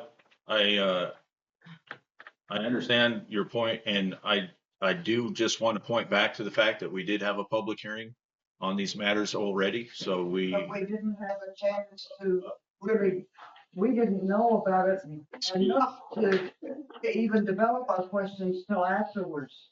And now, and that didn't give us an opportunity. all right, yeah, let's just move forward with the vote then. So all those in favor of tabling the resolution for 8C, please say aye. All those opposed? Aye. Aye. So 2 in favor and 3 opposed. So motion fails. So I guess I'll go ahead and make the motion to approve resolution 2026-03. Do we have a second on that one? I'll second that. Linda seconds. Okay, we had quite a bit of discussion on the motion to table. And we covered a lot of points on there. Do we have any other points that we need to cover for the approval of the resolution? Linda? I would just like to say that I will be voting for the resolution because I don't believe that plant will cause any problems for the housing development over there on Murray Street. I will be voting to approve because I do not believe that this plant that we are discussing will cause any problems to your development. So that is why I am approving. Just wanted you to know that. Respectfully agree and disagree. We can. All right. I respect you, ma'am. You guys, let's cut the conversation, and I understand everything. So did you have any comment, Trina? Anyone else have any comment? Well, I have reviewed all of this paperwork for quite a while, and I got a list of the questions in email as well, and I appreciate receiving that email from Marcia and the other lady. And I looked at all of those questions, and I felt like they had already been addressed. And so I apologize for not just responding more in depth about that, but this is something that will be very beneficial for the town in the long run.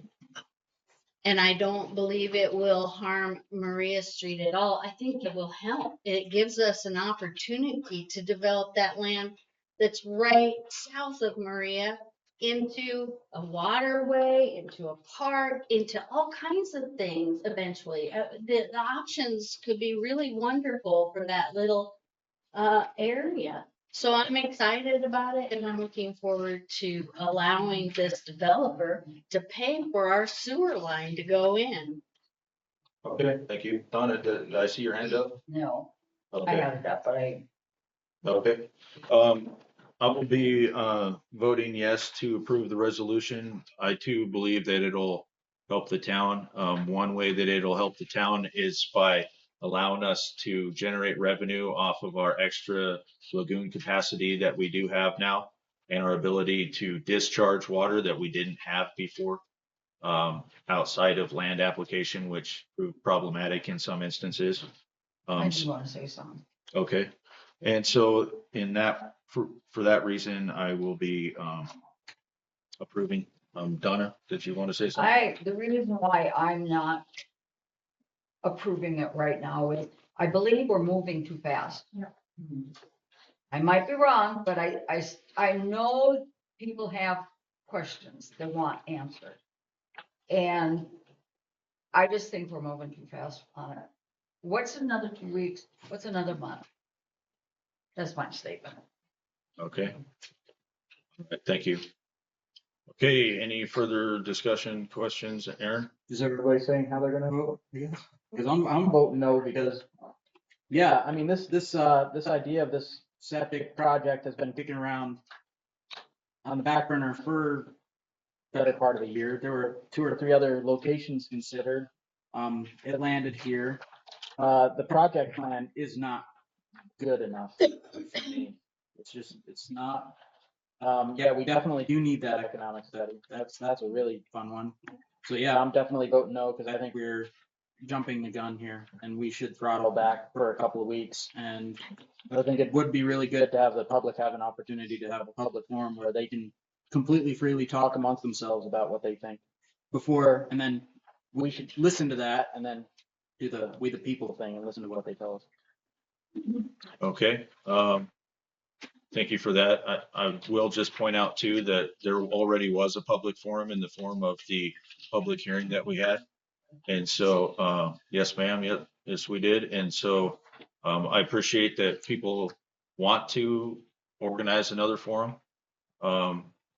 So Linda, did you have another I comment? was also gonna say, I hope that even if this gets passed tonight, that they still have their forum and that they bring their questions forward, because that will be very helpful when we are going through the process of looking at building permits and site plans.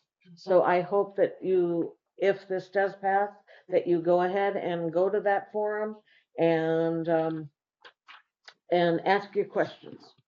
Thank you. Randy, did you have your hand up? No. Okay, any further? Okay, all those in favor? Aye. Aye. All opposed? Nah. Yeah. 3 ayes, 2 nays, motion carries. Okay, very good. On to, you know what, let's do a recess until 8 o'clock. It's kind of getting warm in here. We can all cool down a little bit. So we'll see you back here at 8. Oh, that's so good. He's right outside. Used to hold this many people. Sure. It's okay. I think. He's an hour ahead of us. Yeah, You'll let him go. Oh, yeah. Well, we can, you shouldn't need to, I can handle those. I I think. went out and looked at the site. Before I got there.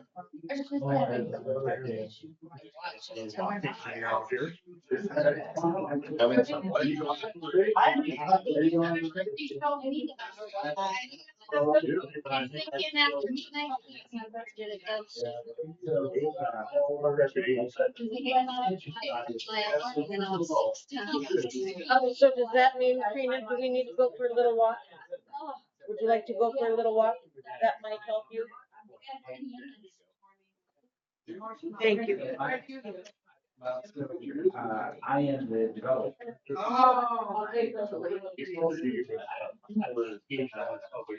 I have still he's trying. I think that's my. We have a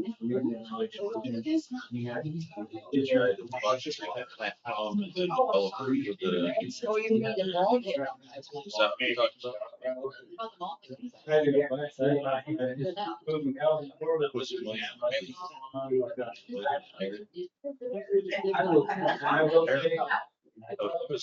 Sent us the email that was signed.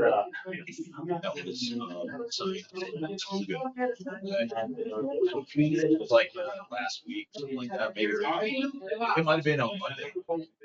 Yeah, I think it was on Monday. The original meeting was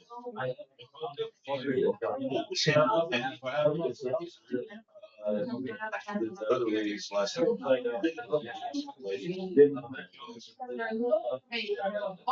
The one that got it.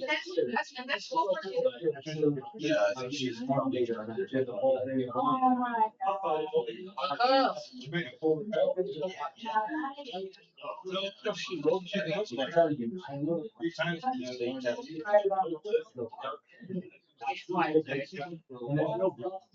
They have to tip you. That's why I have it.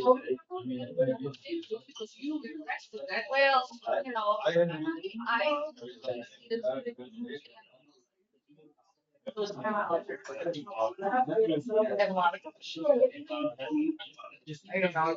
I'm not certain.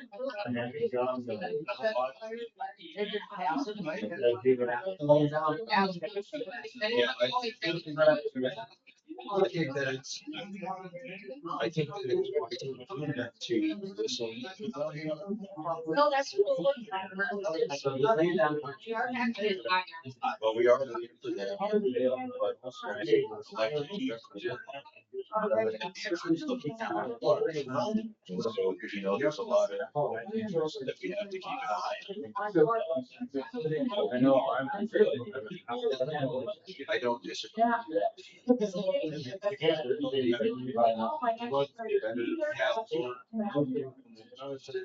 But I just think that we need to get this stuff rolling, or else it might fall. I mean, we kind of have things that's out there right now that's fleshed out that we can use, and it will, you mentioned, it will help us pave that sewer line in there. That will help us getting that area developed with like businesses and things like that, so. Yeah. What do you think about that? Like, what if we got, I don't know if the credit union, or what if they hardware store or something like that, do you think that would be worth? Well, I could see it being. But probably not hardware. Well, just little.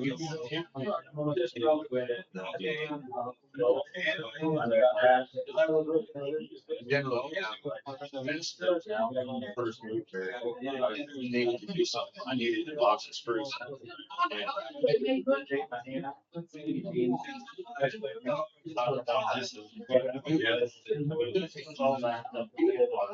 lot of these people are. meeting format. That guy didn't Robert's rules and stuff like that, you know, so if that isn't useful, he has to know that. That is, that's actually.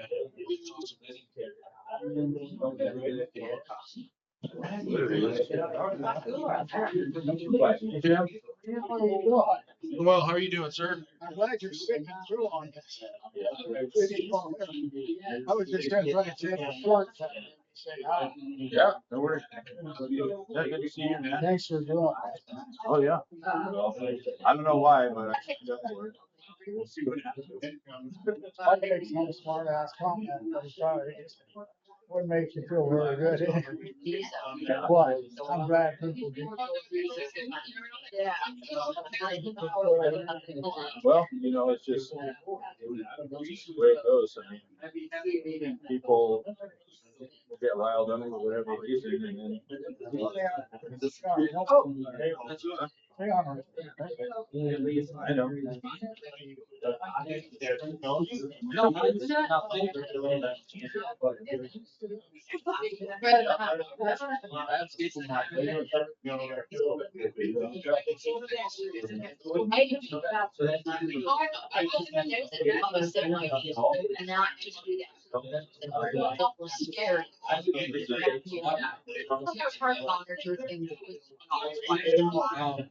I said, you know, Oh. no.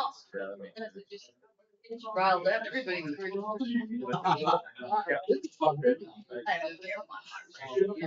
What do you think so? I've never seen you. Oh, yeah. They're usually long. One way or another about.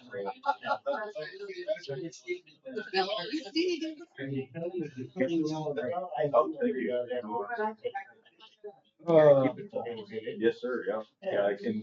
I mean, there's so many opinions. How you doing, Jim? Actually, I need a water. Oh, I have a water. Drill down to the topic at hand. Try not to. Hey, Jim, how are you? Good. Yeah, so Scott has been recently doing, I don't think I've ever seen anything of the. Yeah. I don't think he's ever seen anything of the contract, so that's why I put on, so basically he can review it and get his take on the lay of the land. He can have a look at it and see what that's what I'm going to post on, so he can take a look at it. Yeah. What do I have to?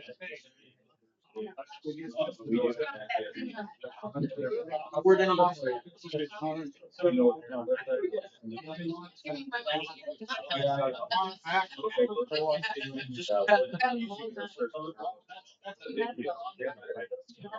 But, all right, man.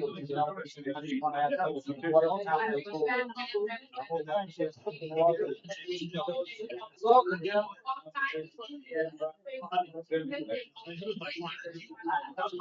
I know.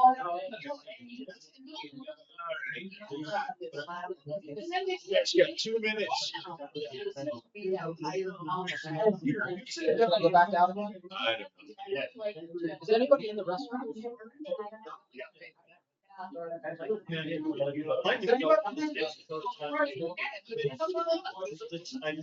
couldn't, because the town was involved in the, people sneaking in their office. When I looked over, I'm like, sorry. Oh my God, I know it's out here somewhere, but I couldn't. Oh,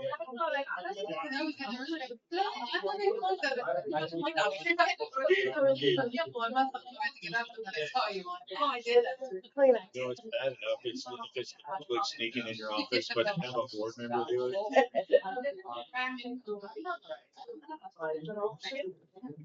Did you happen to go find that piece of paper? No, not that easy to find. Not there. I have it in my email. I'm pretty sure I have it in my email, but they also sent us a certificate. I know, that's what I. They sent one to me. They sent one to the town too. Riley, probably took Riley to find it, she'll find it in 5 minutes or something. Or less, the way it seems. Do we want some more chairs back there?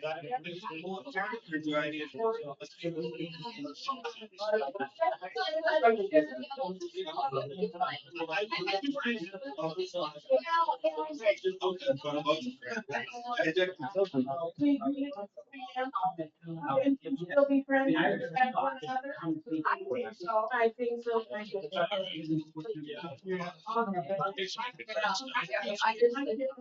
Okay. Linda, get back up here. We're missing 3 board members. Yeah, Aaron, Linda back. I think Aaron's. he's outside. And. And then you guys are here.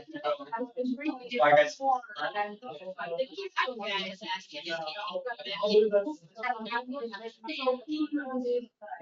even told me that is the worst thing you can do, is have that part way. We told him that he definitely. She said that's what she did. Cause I wanted. Reading's on too. Well, I got to. This public forum is still gonna go through, so. But it won't be, I'm saying it'll be. About the whole tip district. Yeah. Let me get one copy. That's a little bit have a change start.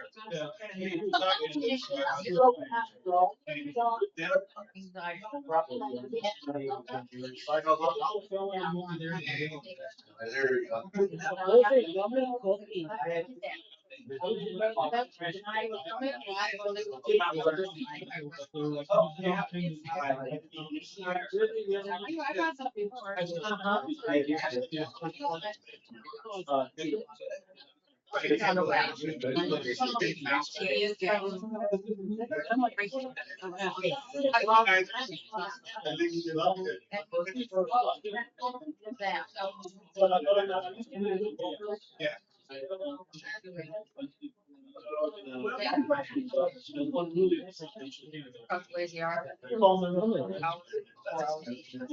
Yeah, ready?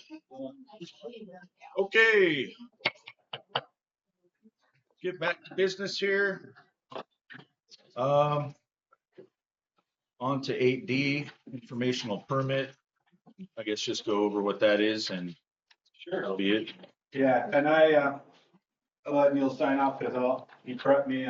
We went over this together. So this is a permit for a deck replacing a step that's on the back of this person's house on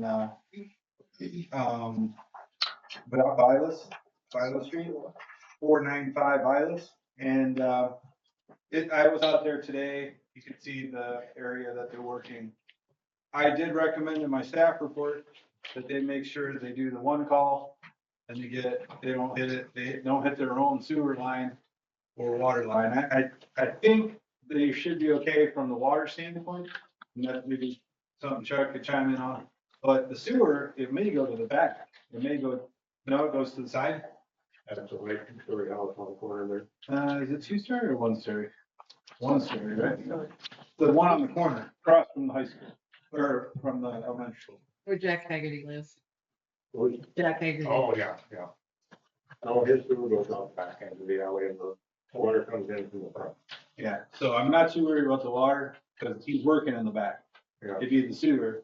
Okay. It's a little less critical if he hit that, it's his own sewer line, but, he should, before he starts thinking posts and stuff, he should make sure he sees his green paint. But other than that, he'd be doing himself and if he did that, so. Yeah, okay. All right, thank you. So moving on to claims. Yes, sir. I just had a question. I know in our ordinance, anything of this square footage requires a building permit. With it being a deck and being a step and being situated out from there and Otherwise, you're not gonna be complying with the ordinance. I think it's 10 by 20, 200 square feet. Oh, if he does, Qualifies. How much? 160. 160. Is it, If he's replacing or if you build a new. Well, he's replacing the front step that's there now with the deck. so So it's kind of it's a replacement, but not in like kind. okay, he can subtract the square footage of the step that he's removing from what he's adding on, and it will be less than the 200. I don't know if it'll be, I thought it was 180, 160. Okay. It should be that. well, there's informational permits don't have an action item associated with them, Oh, but,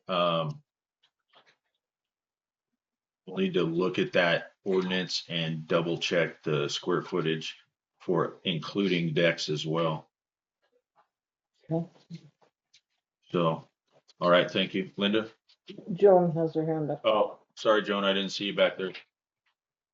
If I got clear correct, I believe anything over 160 square feet requires a building permit. Anything attached to the home changes the footprint of the home and requires a building permit.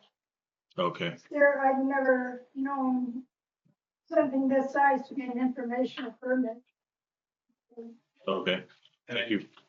Yes, sir. I did confirm it's not going to be an attached deck. It's going to be a freestanding deck. Okay. All righty. So, Shall we advise the property owner to, I mean, I can have check with Neil on the ordinance requirements. Is this commercial or is it residential? Residential. Okay, because I think the 160 pertains to commercial. That's what I'm reading. okay. Okay. Well, as there's no action item associated with this for tonight, let's move on with the understanding that we need to review this and make sure that there is no building permit requirements. And if there are, we'll need to reach out and let them know. Alrighty, thank you. On to claims. Review of payroll and claims. I believe Terry mentioned we do have a last minute addition to the claims. And how much was that addition again, please? For $6,750. That would bring the total claims to $80,794.59.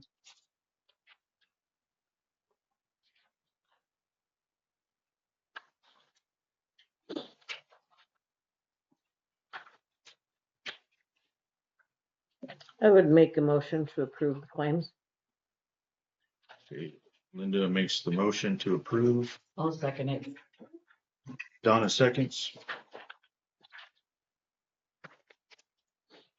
Do we have any discussion questions on that one? Dan, did you have a question? Yeah, I, looked at the breakout on it, and I know the discussion we had over Christmas lights and where we were gonna be at in that circumstance. At one point, I heard the number that 1,500 was going to be offered to allow them to be put up.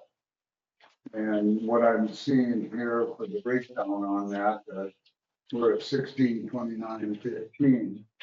And and the situation of that then, does that mean, you know, with the wind damage and stuff that has occurred to them, that I felt they should have been repaired already by now, that's just my feeling, and or taken down, but does that mean we're gonna pay that amount to take them down then too?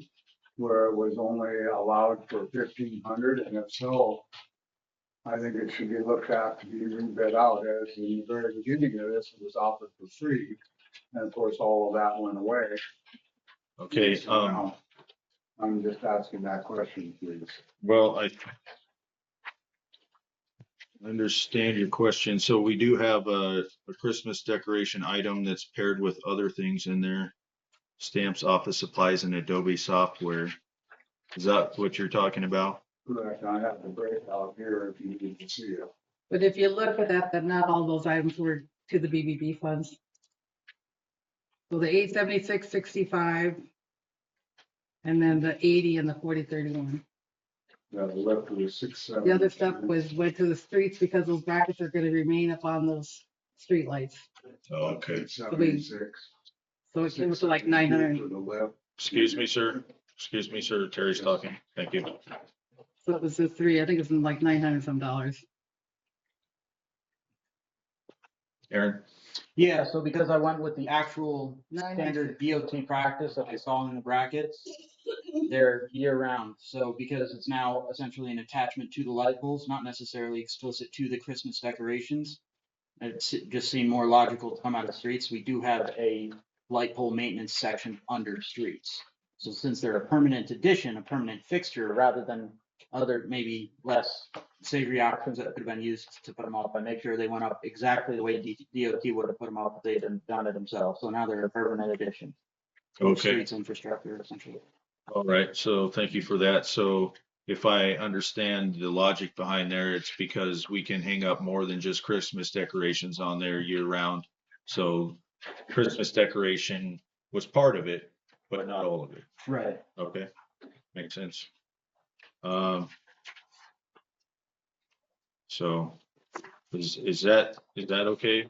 No, I just want to know then if it costs us this amount to put them up, what's it gonna cost us to take them down? And if so, we should rebid that. Okay. I think we'll have to look at that on a future agenda, but thank you for posing that question, Linda. Lon did volunteer to take those down. Okay. We'd like to get it done next week, but you know, weather and all other things going on, but he did volunteer to take those down, Okay. if you want him to do it. Okay. Well, let's, yeah, I think we can we'll add that discussion to the next agenda if they haven't been, taken care of by then. Okay, thank you. Yep. So do we have any more discussion on the motion on the floor to adopt the claims as amended?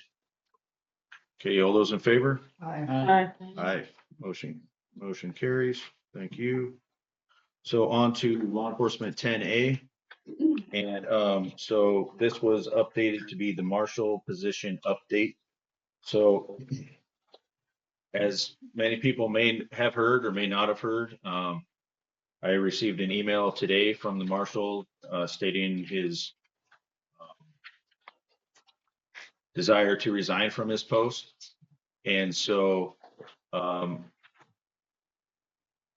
think if it's okay with Mr. James, if he can review that letter, and if it is in the interest of the town of making that public, then we can. Yeah, I think the board, after that review, the board just has to either accept it or, you know. Okay. So, you know. All righty, thank you. Yes, ma'am. Can I make a motion to approve the resignation letter as long as the attorney says it's all right? To recognize. Recognize it, yes. Okay, then makes a motion to recognize the resignation. Do we have a second? Yeah. You second that? Okay. Trina seconds. Okay, very good. Any further discussion on this one? Mr. Holsworth? So if there's a resignation and we were going through the process of having him certified, and we've been paying him, if I remember right, 40 hours a week, that we provided him a vest, we provided him other equipment. Are we going to be seeking reimbursement from that, since that was a town cost that was entitled to this, and now all of a sudden we don't? And were the classes finished or not finished, or? I think after some board deliberation, we'll have a statement from the board regarding that. There's maybe some situations going on right now that we maybe shouldn't speak to the whole thing at this time. And so if that's okay with everybody, once things are fully resolved, we can make a statement to the public that kind of explains the position from the board perspective, Mr. James? I will add one thing, at least on the fiscal aspect of that. If there's equipment the town paid for, the town should get that equipment returned. Right. It's my expectation. So I don't know what the letter says, I haven't seen it. But, again, I also was made aware that there may be equipment that belongs to Custer County as well, that was in his possession. So, I think that stuff would need to be returned. That'd be my expectation, but I haven't seen the letter yet, so I don't know what he proposed. Right, yeah. And so, I know of some of the property due to Custer County is on the town's possession right now. And so I know we received most, if not all of the town property back. But we'll address that as we need to. So anyways, yes, sir, one more and then let's Please. move on. Well, I seen in the claims that there was $1,100 for vest, and that's why I wondered. And then for the wages reimbursement too, I think the town should, if he's going to resign, get some of that back also. So that's just my comment. All right. Thank Thank you. you for that. And we'll have to consider what our actions will be going forward in that regard. So moving on to Custer County log. We didn't finish the vote on that. Excuse me. Sorry for that, folks. So we do have a motion on the floor to accept the resignation. Do we have any further discussion on that one? Seeing none, all those in favor? Aye. Aye. Okay, motion carries. Thank you, Linda. Mhm. Okay, on to Custer County log. Do we have did one not this get time? one. No, I we did didn't not see get one. yet. Okay, we do not have one. So on to 10C, approve law enforcement committee with the $3,000 discretionary vehicle budget and vehicle transport authority. And I believe Aaron was looking into this one for us. Yeah, so I got the company in Rapid has that panel, like $150. But we do need to take it and have the full look over of the electronics package, the radar, lighting, everything, to get them to have a fresh set of eyes and to calibrate it. So the radar on the vehicle needs to be calibrated periodically. And a company like that, they would do like a baseline, like this is, having a professional third-party organization say, this is what your radar is calibrated at, and then we would do it. Some departments do it every 4 months, but we wouldn't need to do it repetitively, but we'd get like a baseline of where the vehicle is at now and just get everything dialed in. But it is a law enforcement vehicle. It is set up with identification marks and everything as a law enforcement, so transporting it just willy-nilly, that's why I'd like to have essentially board action approving for its transport. So I will go ahead and I guess make a motion approving the law enforcement committee with $3,000 discretionary vehicle budget and the authority to transport the vehicle to maintenance shops. And that will come out of the law enforcement budget, correct? Yep. Okay, Aaron makes the motion I'll to second that. approve. Donna seconds. One question I do have on this one is, are we going to address any maintenance like oil changes, changing out the coolant and transmission, drain and fill and things like that? Yeah, so this shop, I think once we get it into the electronic shop, they do all automotive, all law enforcement and emergency response vehicles, pretty much everything. I haven't talked to them whether or not they would blanket the mechanical side of things, but they'll build vehicles. Like you can give them a vehicle and they'll completely kit it out. Okay. So they're a pretty full spectrum shop. All right, very good. Okay, any further discussion on that one?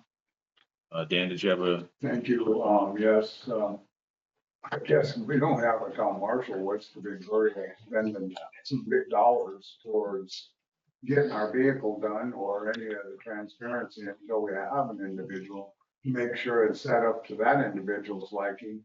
And if the radar equipment needs to be recalibrated periodically, then it would be better to do that fresh for an individual if we ever get a law enforcement person into that position. Right. Can I speak to that, Aaron? It's your motion, but I had this discussion earlier today, and in my opinion, it would be good to get the vehicle dialed in at this point. So I know before we hired the previous marshal, our intent was to do that, and it Never got handled. yeah, it never got handled, and so just to, like Aaron mentioned, to get a baseline for the electronics so we know that everything works. So the other thing is on the mechanical side as well, make sure we take care of all of our maintenance with all of our fluids. and everything like that. And just make sure that it's okay to only be used, I guess, as sporadically as it will be at this point, but at least then everything will be kind of up to date maintenance wise. And so while I appreciate your concern with the expenditure of the funds, I mean, we won't be expending any more funds out of law enforcement for a certain amount of time anyway. So it may be a good use of them at this time to get the vehicle dialed in. Mr. James, did you have your hand up? I didn't. Oh, okay, sorry. I saw something over there. All right, thank you. Okay, any further discussion on this one? Okay, seeing none. All those in favor? Aye. All right, motion carries. Thank you. Okay, on to 11A, the open meetings laws review. So, Mr. Chair, I do have that ready, but I just want to sort of offer to the board that I put a lot of work in this presentation, and it's fairly long. Okay, I sort of anticipated it for I guess, a less full agenda maybe. So I would totally understand if the board wanted to table it to a later date. I think it may take about 30 minutes plus to go through. So just in the interest of the board's, time, you may want to put it on a work session or something where we can kind of focus on it a little better. But yeah, if the board wants to, I'm certainly ready to go. But okay. I know we've had a lot of other topics to discuss today, so I want to get mindful of that. So what does the board think about this? We okay with tabling to another time or possibly a work session? I think that would be a good idea. Good idea. I think we're already a couple hours in and we're not done. Yep. Okay, and what date would you prefer for that? What day do we already have a meeting? 17. So, And don't we have another one? The Oh, yes, the 23rd 23rd. Is a special meeting. Mhm. a special meeting on the 23rd. I don't know if it's scheduled for 6 o'clock or 5. Mine says 5 o'clock. The work session, isn't it? Yeah. Moderator. Should we tentatively schedule it for the meeting on the 17th? I think that's a good idea. As long as we're not gonna Yeah. jam the agenda Right. too much that day, I think it's gonna be fine. Okay, so I would also request that when we do have the meeting, that it's basically the first item or one of the, like, move the legal during that meeting so we can do it early on during the meeting. yeah, I think that's a wise decision there. Okay. So let's, so I guess what I'll do is I will make the motion to table item 11A until the 17th with the understanding that we will shift legal to, 6. yeah, let's put it at, we'll switch legal up to item 6. Put it earlier in the meeting so we're all fresh when we can listen to the presentation. So that's my motion to table. Can I ask you to add that still, if it's a huge agenda, we may not want to do it then either. I mean, we don't want to be here till 11 o'clock. If it's a big agenda like this one is, then I think we should table it even further, but. That's why I suggested a work session maybe. Yeah. Yeah. Well, if we go for a work session, we're going to be pushing Well, that out. I'll second it so you have it on. Yeah. Sorry. All right, thank you.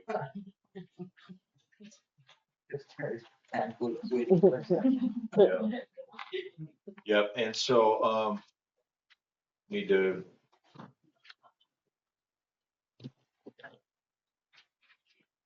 I mean, I understand that. Can we just tentatively do it for the 17th and Yeah. watch Table it again there. watch and see how it goes and Okay. possibly find another day soon to that, hopefully not too soon after to have that. I know Scott worked on it pretty hard, and so I think we need to view that for that and also for the topic at hand too. Yep. So Deb, did you have a? I was wondering if there is some way we can get maybe a packet with that information ahead of time, so if we had any questions, maybe we can. I've furnished it to Terry, so I'm sure she can. Okay. Send back copies. Yeah, thank you. One thing with Briley starting to set up departments, we can add legal attorney department, so we could put documents that we get from Scott, and I can put it up on the website. Oh, sure. If you're comfortable with that. Yeah, that's fine with me. Yeah, good ideas. Okay, so motion to table is still active, I believe. So do we have any further discussion on that one? Okay, seeing none, all those in favor? Aye. Aye, motion carries. Okay, very good. On to item 11B. And that is the item that Mr. James wanted to add at the beginning of the meeting. Yeah, so I just, obviously, we had, for the public that doesn't know, we had an individual yesterday make criminal threats against the town of Hermosa, also against judges and other people within the county. And so the threats were of a violent nature. I should disclose this person was a former client of mine, not a current client. They were a former client. I don't have a conflict today, but I just wanted to disclose that. In my view, based on the threat, this individual's in custody right now. So he's, awaiting proceedings. He may receive a bond. The judge may give him a bond, may get out. And so I think that's a good possibility. And so I visited with the sheriff about the situation today. He said that, if the board wanted the sheriff's office to serve a trespass warning or something to the individual for town property, that he could certainly do that. Again, I would, because you're a public body and you're essentially excluding an individual from public, participation, there's sort of some constitutional guidelines that go along with that, right? You can't just sort of say, well, you can't attend our meetings unless it's for a very specific purpose. And so usually criminal threats against the public body are one of those categories where you can exclude somebody for that kind of reason. It usually can't be permanent. Usually permanent bans are kind of frowned upon constitutionally. So I would say my suggestion is that you make your trespass or your ban from Hermosa property to be essentially 1 year from the date that his criminal proceedings are concluded. That's kind of what I would say. And so I don't know, but that's just my suggestion. Again, if the board votes that way, I will convey it to the sheriff tomorrow to do that. But otherwise, happy to answer any questions on it if there's a question. Yes. And I would just like to ask, since this item in particular wasn't on the agenda, in your opinion, is it due to the emergency nature of this situation that we could have the ability to make a motion in that regard? I think you're able to, regardless, even if it wasn't an emergency, but to add items to the agenda, but especially with this situation being an emergency. Okay. I mean, of course, Right. yeah. Yeah, okay, I understand. Yes, sir. All right, thank you. Okay, would anyone like to make a motion? I'll make a motion. I'll second. Okay, so motion to allow Mr. James to craft up that document. Yes. Well, I will, I'll draw up a ban from most of the property, and then I would also request the sheriff to serve a trespass warning. But that's what the proposed action would be. Okay, so that's the motion on the floor, made by Linda and seconded by Aaron. Trina, did you have a question? So the ban would be for 1 year after his criminal proceedings, so it wouldn't take effect until his proceedings are done. No, it would start immediately and it would last until A year. past the criminal proceedings are done, whatever that is. Gotcha. Okay, any further discussion from the board? Linda? I would just like to state to the public that when this was brought to my attention yesterday, my first concern was of the office staff. And so I called immediately and had the staff lock the door. And they don't need to be worried, scared, or participate in any conversation with anybody over that subject. And so I had them lock the doors and continue their work inside the office, but without public being able to come in until the sheriff's department notified us that this person was apprehended. Then they went ahead and opened the office. But I did that on my own. I guess I did talk to Cal about it, and we agreed that it was the best decision for the public and for the staff. So I just wanted to make sure everybody knew that. Okay, any further discussion from the board? No? Yes, ma'am? I couldn't quite hear everything.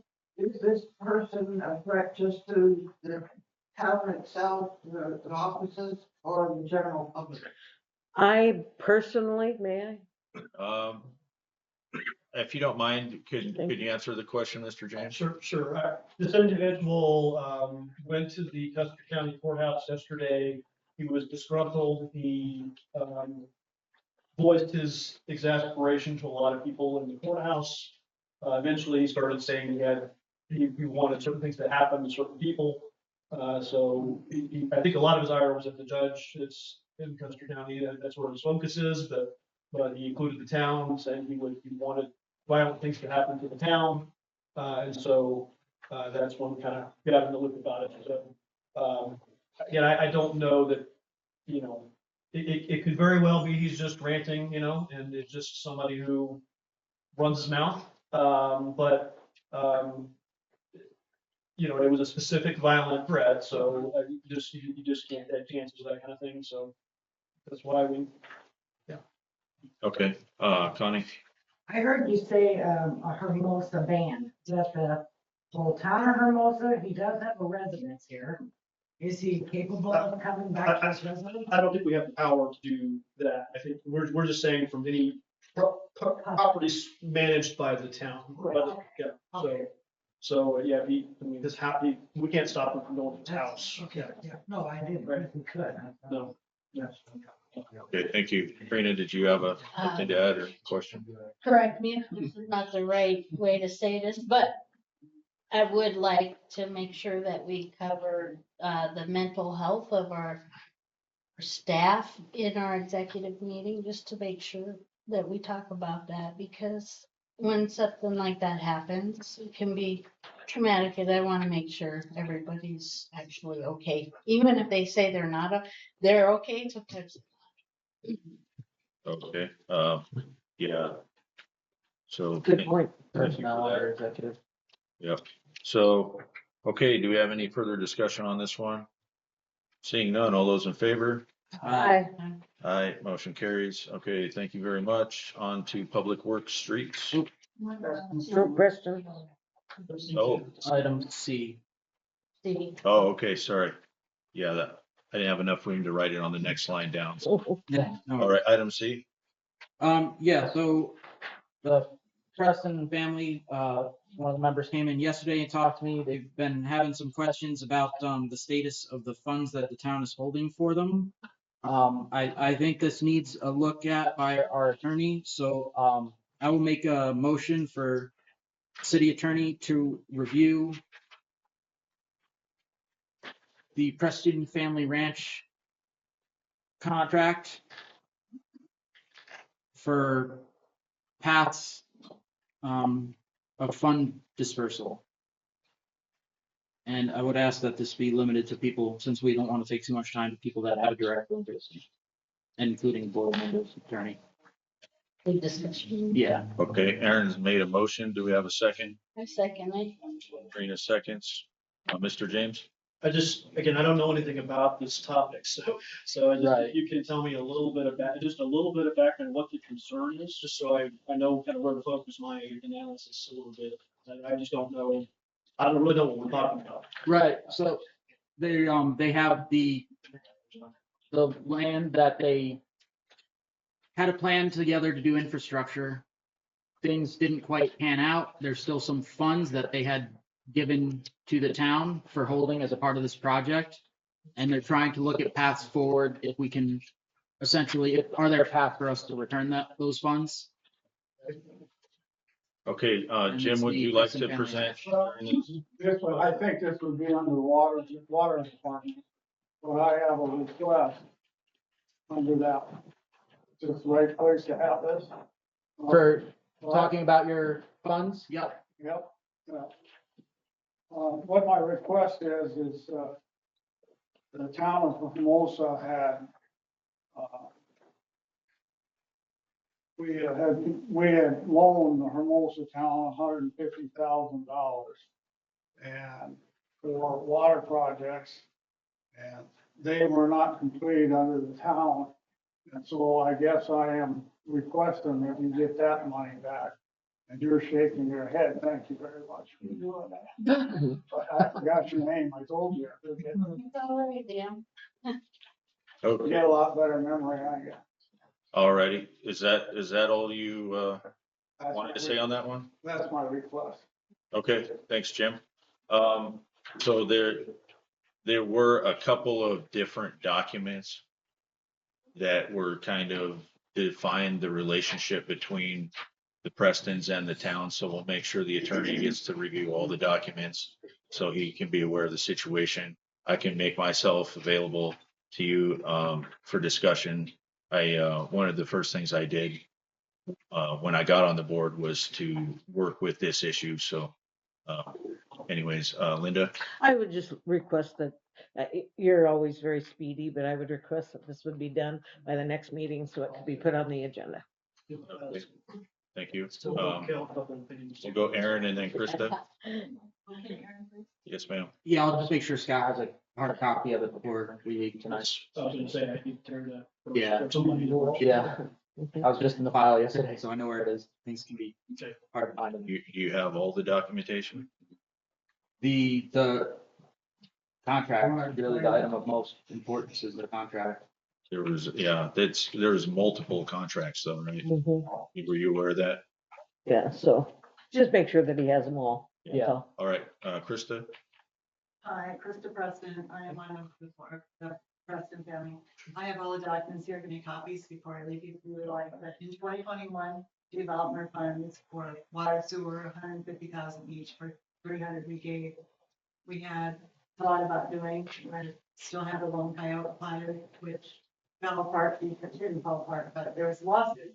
Southern Black Hills versus Rural Water versus Town of Hermosa. I've heard of that one. Okay, so we have two, actually, so, sorry, Town of Hermosa lost the water fees. So we're putting water in the Southern Black Hills water for the east pasture out there, and we need these funds for water. Southern Hermosa can't provide water for us. So when you say multiple, and this is before TIPs ever came into place, we didn't even have a discussion with any attorneys about a TIP. So I'm not talking about the TIP, I'm just talking about getting $140,000 for the water that we can't give us water. Okay. And I have things here, I can give you, and Rich Huffman is our lawyer. And he actually. I didn't quite catch your name. Kristen Preston. No, the lawyer you said. Rich Huffman. Okay. Jensen. Okay. He actually had drafted a letter to you all, and we held back sending and requesting those funds, but I can have him contact you. Sure, That would help. I can get a hold of them, but yeah, if there's things you think that are, I would need to see in that, then I'm happy to have you. Yeah, and get a 'em. copy of the developer is called the development, whatever, fund. What is it called?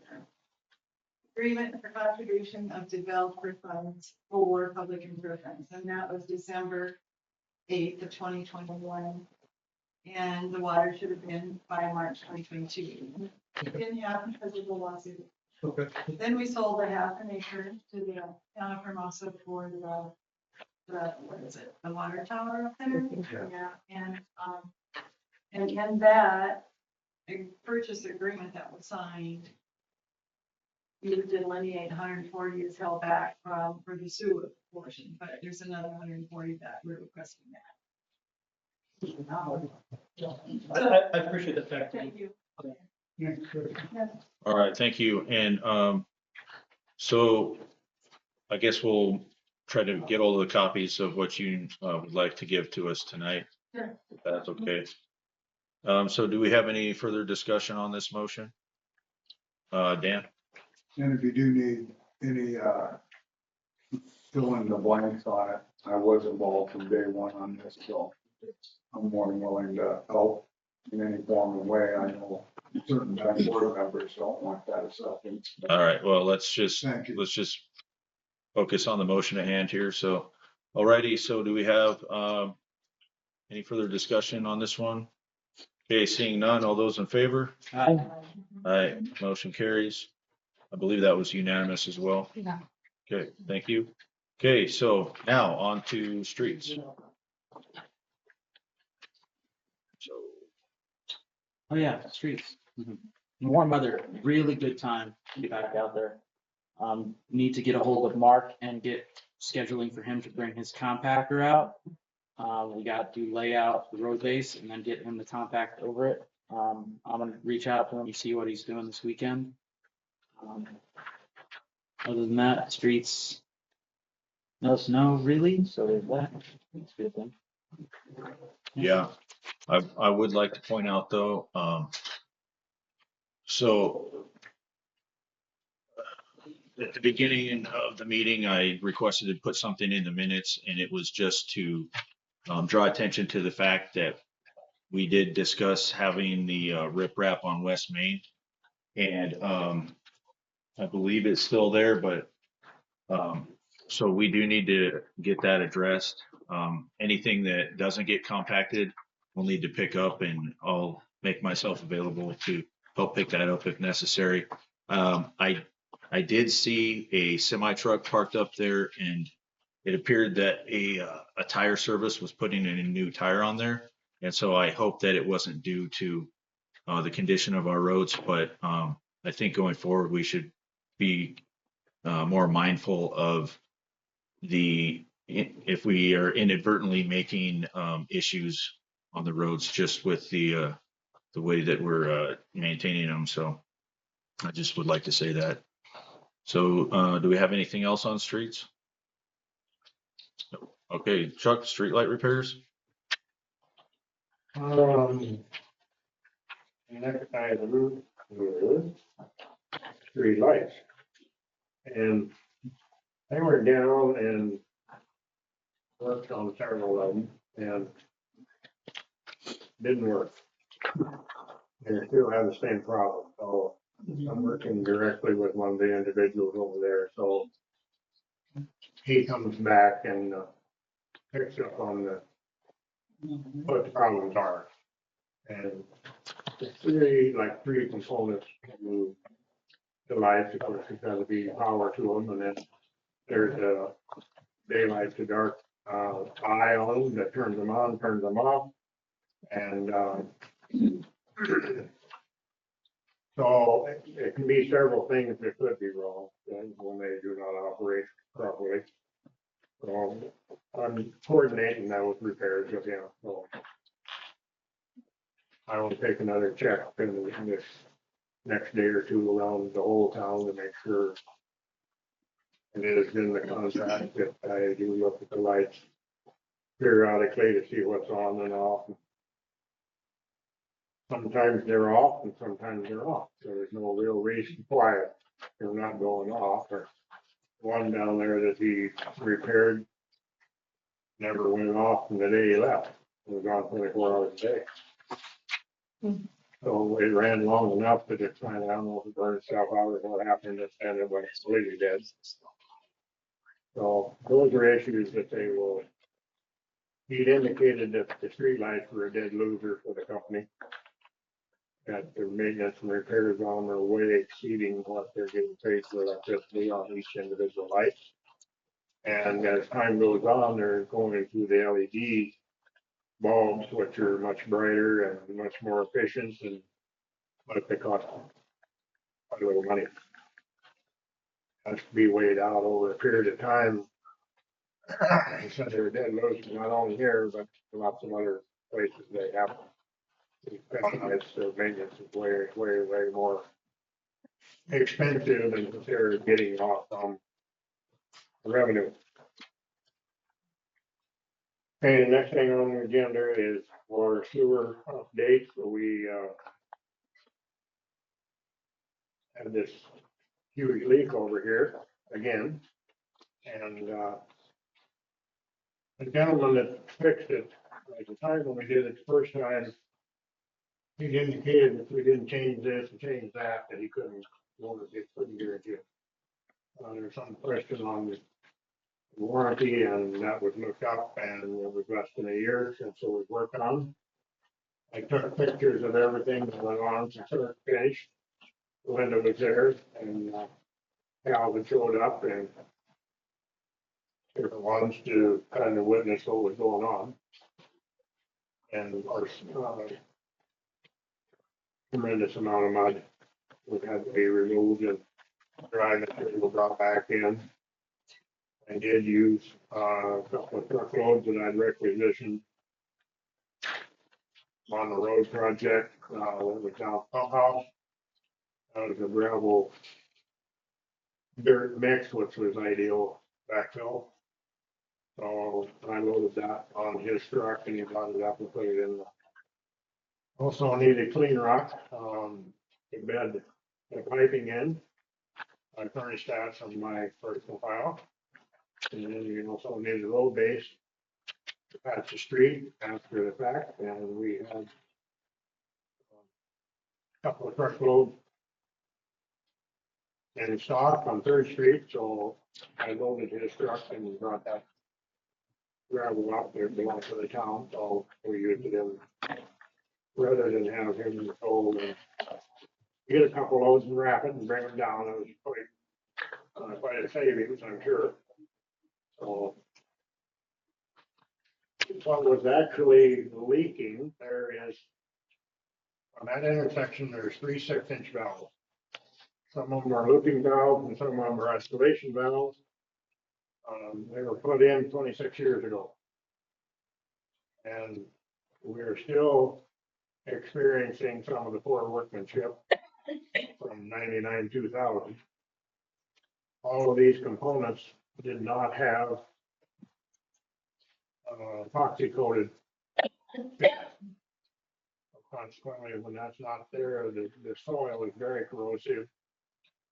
And so if they weren't epoxy coated, at very least should have been wrapped in plastic to try to protect them. That's standard procedure. So anyway, they had abandoned one valve before, and there was something else that was leaking at that time. Well, there was some discussion whether to replace everything in that intersection or not. Kind of one of those things, if it's not broke, don't fix it. But over a period of time, the other stuff gave way. And we have the old stuff back, so anybody's welcome to look at it. See what actually failed and what didn't, and what off. He had agreed, and if it was his fault, he would cover it. In this particular case, it was not, so you can probably expect a rather large bill again. So real quick, Chuck, on that, and the leak that we had last time was a certain valve, is that correct? And then the leak this time was the other valve in that same area, is that right? Yes, and a T. There was a T there, and you know, sometimes when you disturb this old stuff moving around, you create a leak. You know, it lasted 7, 8 months before it resurfaced, but that's not the point. It did fail again. So. Okay. And there was a certain procedure that probably himself and I were the only ones that knew how to disinfect and flush and clean this up. There's a procedure after every major break, what you do to provide clean water. Okay. I just do want to bring up at this time too. So I think we did get ahead of notification this time. I think we did a good job of that with everybody involved, including you and the town office and everything. One complaint I did hear from a citizen was that while we did notify them of the possibility of a Monday, Tuesday, what actually happened, I believe, was a Tuesday, Wednesday. And so if we can be mindful of the notification that we give out, if we are going to exceed the notification period that we did initially, but I guess let's try to make sure that we, I guess, continue the notification process if we can. So that would be my only point. But again, I think we did a good job up front of notifying. And so thank you for that. one of the things you run into there is, one of my qualifications is that I can't control the weather and I can't, see underground, so until they actually exposed it to see what was going to have to be shut off, there was kind of a gray area there of who actually was going to get turned off. So she had put out the notification and plenty of time and, you know, and right up until the minute till they discovered which section was leaking, that determined on which valve got to be turned off and replaced it. And these are a block away, so you're taking up several other residences that would probably not have been involved, could have been one segregated area, but it went pretty smoothly and, got everything replaced and back up in pretty good time. Okay, do we have any sewer updates? As far as I don't remember hearing anything about any lift stations or anything. No, actually, we're pretty good shape there. I was at the treatment plant for several hours today and, had, John help out with some water samples and one thing and another, and I did have a conversation with our Freeman and, DNR. And, they're changing some of the test sites because over the years, some of those people have died. Actually, some of the houses have went away. And, we're constantly, going to reestablish checkpoints. And she said that she would send the necessary paperwork to me, and she said, you know more about it than anybody does, so whatever you decide these points should be, I'll go along with it. Okay, do you know when you're gonna have those new sites chosen? She indicated she was gonna try to get them to me, tomorrow or Friday. So did I mishear? Did you say she was gonna give you the sites or you're gonna give her the sites?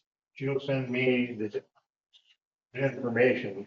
There'll be an area map of the town and the specific addresses of where they will be sampled. Now, one of the things that comes into play, when you have a sample area, one thing that they've done that they have never done before is that you can physically take back key sample from an outside sample. Right. I never used to ever be an issue because of being able to sanitize that faucet. Years ago, you took it from the kitchen sink and, we actually flamed the faucet with a cigarette lighter or something of that nature to fill that. However, it kind of backfired because untrained people, got the faucet too hot, so then the strainer screens and the plastic aerators, got damaged, so then you had lather. So they kind of got away from that, and, so basically chlorinated water is, pretty safe. You know, I mean, the samples can be contaminated if you're not familiar with the procedure of how to take them. And, it's very easily done. You know, when you actually open the container, you cannot lay that cap back down. Hold it in your hand. You retrieve the water to a certain level in the vial that's sending in. And, without setting anything down, you press the cap back on and put it in the container and send it to the lab. We used to be able to mail them, but our wonderful post office cannot guarantee 24 hours between here and Rock City. Okay. So they have to be hand delivered. Okay, end of story. All righty. Well, thank you for the updates, Chuck. On to open work orders. We do have a few here. I don't see the ones we had listed before for water meters. So do I understand that those have been addressed already? We plan to work on them next week. We've been holding off a little bit, due to workforce, number one. Number two, that, we need to address some of these meters. It's not that they're not working, some of them are hard to access to get the actual numbers we need. Linda has been marking some of those that are problem files, and some of them are, the meter's not readily, or the handheld is not readily accessible due to building a fence for the hooch or something that they get fenced out. But some of those I can have gone back and read them, went inside the fence actually and read them, so they weren't skipped for the month. Okay. I guess I'm asking about the ones that, I think we had ones we needed replaced. Is that the case, Linda? This list was at least twice this big. Right. And the office staff and myself went through them and realized that some of them were already done. And so we removed them. And yes, there will be others that will probably be added to it, but thank you. But yeah, we removed the ones that were completed already. And now, when the meters get read again this week, there'll be some more probably added to the list. Okay. We also have a list of meter head lids that are cracked, need to be replaced. Sturgis tile was bought out by an outfit in Smell Food. They moved the plant with the haydite, which is a different style of concrete. My understanding, they have reopened the plant back to Sturgis, so we need approximately a dozen new lids. So I will make the trip to go get them. Thanks, Deb. Okay, thank you for that, Chuck. So sounds like we'll be getting those here before too long, huh? All right, very good. So let's move on to item 12E. Approve the assignment of meter reader employee to collect water samples. So do we have Aaron? I'll just kick it off with the motion. Okay. Motion to approve collection of water samples by the water meter reader employee upon completion of required training. Second. Seconded by Trina. Okay. So the only item in the packet of relevance, which is why I put it in the packet. So if you look at the page 12E, can non-certified operators take water samples? Yes, non-certified operators can work under a certified operator as in the direct responsible charge. So we can essentially attach our employee to training and working under certified operator, and we've got a couple. But consequently, really, is that we need samples taken around town. We have somebody who's already walking around town doing meter readings. It just makes sense that they do the samples as well, and we can streamline the process. Okay. Trina, did you have anything to add to that? I just wanted to make sure that you talked to her and how much time are you thinking it'll add to the schedule? Good idea. Oh. Training. I guess. Chuck, are you leaving? No. Oh, okay. All right. He's got people walking. Oh, I see. I think he probably has something to add to this too. Donna, did you have your hand up? Well, I was just gonna say, does she know that she has to read the one particular one by the first of the month? And it has to be in town by 24 hours. So if she's not reading the meter, she's not gonna be reading the meters on the first of the month because she reads them on the 20th, right? So she's gonna have to make a special trip down here. She lives in Rapid, so it's either, yeah, she'll take a trip out, get the sample and go back, or now it's you get the sample, take a trip out, and then come back. I mean, Well, I mean, it's a little extra time frame. So, Linda, did you have your hand up? I think first off that we need to hear Chuck's opinion. But I mean, I think it's great if somebody else knows how and can do this and that'd just be one thing that we could maybe take off of Chuck's plate.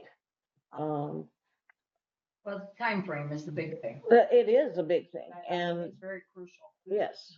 And you can't take them in on Friday because they don't want them on Friday. And that's, I mean, we have to follow the rules and do things the right way in order to get our samples correctly done. But I think that it all has to do with Chuck and other employees and what we're doing with Chuck's contract and all that. I think it's hard to, I think it would be hard to make this decision. Well, first off, I can't make it without Chuck's opinion and knowledge on. He had to move his vehicle. He'll be back. So. I think he was concerned about the training. is what I heard. Yeah. Yeah. Mhm. Well, real quick too, so I reached out to Barb Friedemann and just asked her about it, just to make sure, because I noticed the verbiage on here talked about an operator versus a certified operator. And so I posited to her the specific instance that was given in the agenda item title of the meter reader employee collecting water samples rather than a non-certified operator, which is what is included in the packet.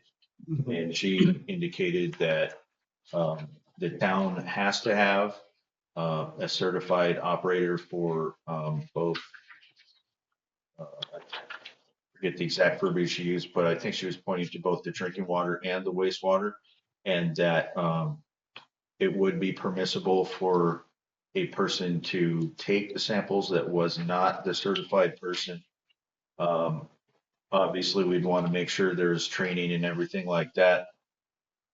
And then also, oh, I can't recall. Aaron, did you have something to add? Yeah, so I think that as far as who's gonna do the training, that I actually would put that under a second motion. This is really just, are we good with approving the collector to do the water meter samples? And then as far as how he accomplishes the training, there are a few different pathways. But it was, oh, I forget his name. Wyatt was here, and he said you can order an exam and take a class. Like they just had one apparently recently where they just did a whole class, very detailed on how to take water samples. Yeah. Let's see. So the response was, I'll just read the whole response. The town of Hermosa is required to have an operator that holds a water treatment and a water distribution certificate. You do not need to be certified to collect water samples, though. The lady that reads the meters, if she is not in direct responsible charge of the system, cannot become certified, but she can collect samples. And then she talks about if we have any more questions regarding operator certification, they have the specific person for that we can reach out to get more information. Chuck. They have to have the training to be able to take the samples correctly, because it's not just stick it under the faucet and put the lid on and take it away. There's more to it than that. And so she should be at least trained in the proper procedure of doing the sample. Now, is this sample just the back T sample for the month, or there are two other chlorine samples that are taken bi-weekly at the same time? And those are sent in as the chlorine residual and gets reported to the state. And what that is monitoring the dosage of chlorine that is injected into the water automatically. And when those chlorine residuals change, and that's part of the reason why I took multiple samples here. Because this is a centrally located place, not necessarily back T samples, but chlorinization samples. If the percentage is correct here, then it's very likely it's correct on the other side of town and on this side of town, because this is a main distribution area. Comes off the hill, goes to the school, comes this way, goes across the road. Yeah. So there's been some accusations that samples are taken wrong places, things like that. But Okay, so my understanding is if this meter reader employee was going to collect water samples, they would have to be operating or collecting under the certification of the town operator. That is correct. And so, That is one of the duties of your operator is to do the water sample. right, and so the motion on the floor is to approve the assignment of the meter reader to collect the water samples. Presumably, that would be putting her underneath your certification. Now, you must have an opinion on that, right? You don't want to hear it? No, I mean, but it's just something else that, you know, that's taken away from my duties. Whether it's to help me or not, that's to be determined yet. Because obviously you can't pay me for something I'm not doing. Okay. So that would be the next question is, well, you know, we're getting the water sample by somebody else, we're getting the meters run by somebody else. We can't justify paying your full amount of contract because you're not doing what your contract says. Right. So I understand that they're all kind of linked, but can we just focus in on the motion on the floor, which is the assignment of the meter reader to collect water samples? It's up to you guys, but that's what you want to do. Okay. I guess what a better question to ask is, if this motion were to pass, how would that work if the board is instructing this person or assigning this person to collect samples underneath the certification that you hold? I mean, how exactly do you see that working? You have a full 30 days to pull the sample. I have religiously pulled it at the first of the month because if there's any issues with a failed sample, and there's a procedure you have to go through to retest. You just don't go to that same faucet and pull another sample. You have to sample upstream and downstream repeatedly until you get samples that are okay. So consequently, I'm guessing 30 years, I've seen one bad sample. And it was taken at the old Legion building down here. And I'm very well convinced that it was unqualified personnel in the lab that contaminated the water. Okay. You cannot touch the rim of the jar, or there's a specific way to take the test. Right. And, you know, when you go to someone's house, they like to have you take it out of the kitchen sink or something like that. You go in the house, it's filthy, and 2 or 3 days, the dishes in the sink. That is not the place you want to take a water sample. Right. Okay. Aaron? Yeah, no, this motion just approves the collection contingent on training. So this is the first step, all right? So, all right, we can say, all right, if the trainer gets trained or the employee gets trained, then they can, but I think we can probably tie this motion up and then get into the rest with another one. About who's gonna do the training, how the training is gonna go. Yeah. Linda? I see if my memory's right here. I thought our meeting on the 23rd was to discuss the water and sewer contracts and figure out the operating and what, if we wanted to hire an employee, what the duties would be for that. And so I'm wondering if this should just be added to that. It all kind of goes together. And so it kind of makes sense that we just put it with that work session as a part of that discussion, to me. Yeah. It's my opinion. So I was looking that up that I think right now we have it listed for the water rate discussion. Is that right? I thought it was the contracts too, but on my notes here, it was just water rate. Is that the only thing we have added at that point? It's just water rate. That's the way I understood it, but then. Okay. All right. Dan, did you have And I think what you're gonna need to do is take a good look at the whole big picture. You're gonna have the tower coming, you're gonna have a new well coming, you're gonna have WRT coming, you're gonna have boosters coming.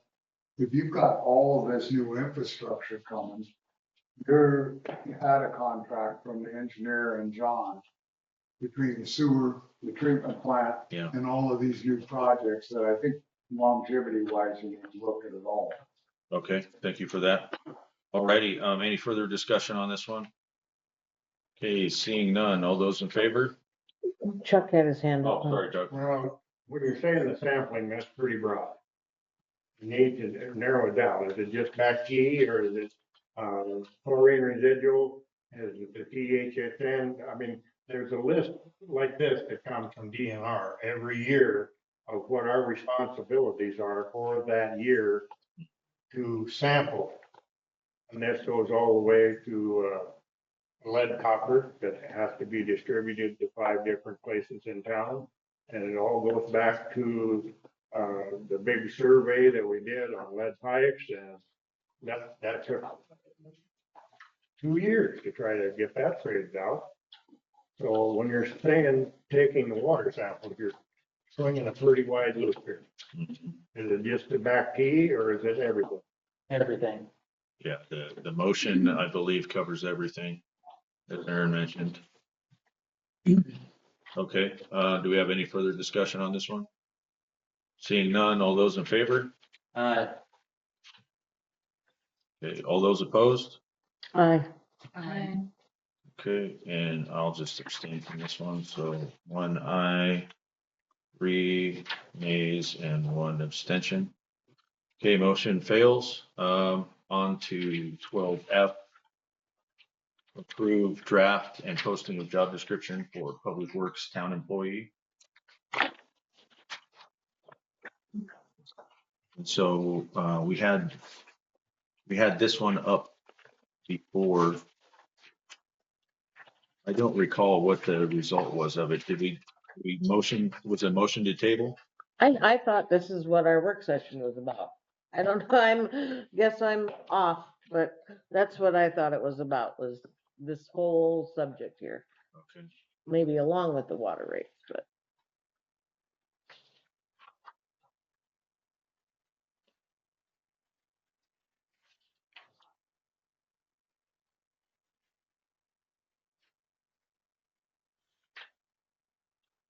Oh, Donna, sorry. Well, you guys keep talking about this public works town employee. You need to get your horses in a, or your ducks in a row, somebody, because pretty soon the 2 months that you extended his contract for is gonna be shot. And then you're still back to zero. You haven't done nothing at all.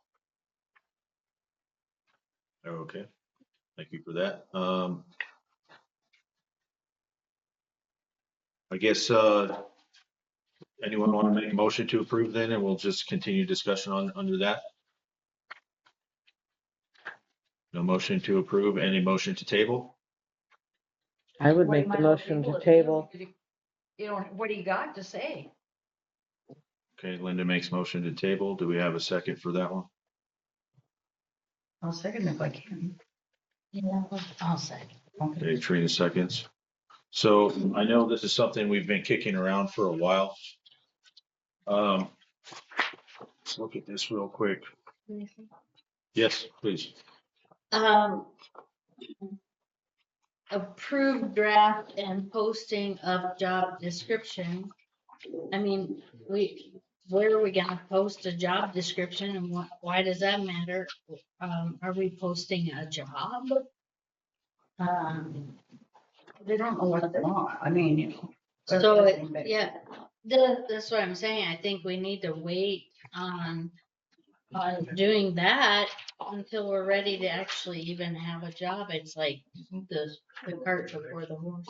Okay, Aaron.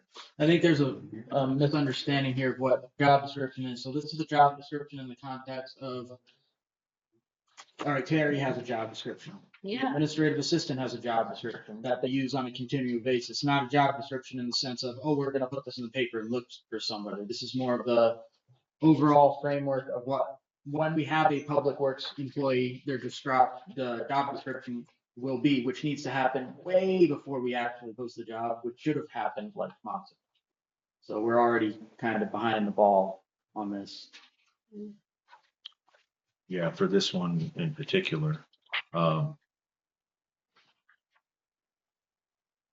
think, so in my opinion, this type of person for the town would be, looks like a public works associate.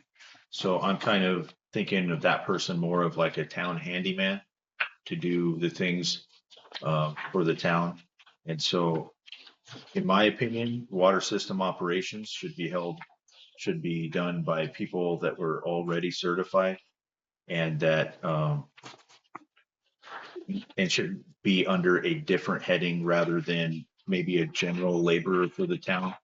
Because most of this other stuff here is kind of like more of a general laborer. There are some things in here that are more specific, like with the equipment and fleet, emergency support operations. I mean, that's obviously going to be a very low percentage of the time, if at all.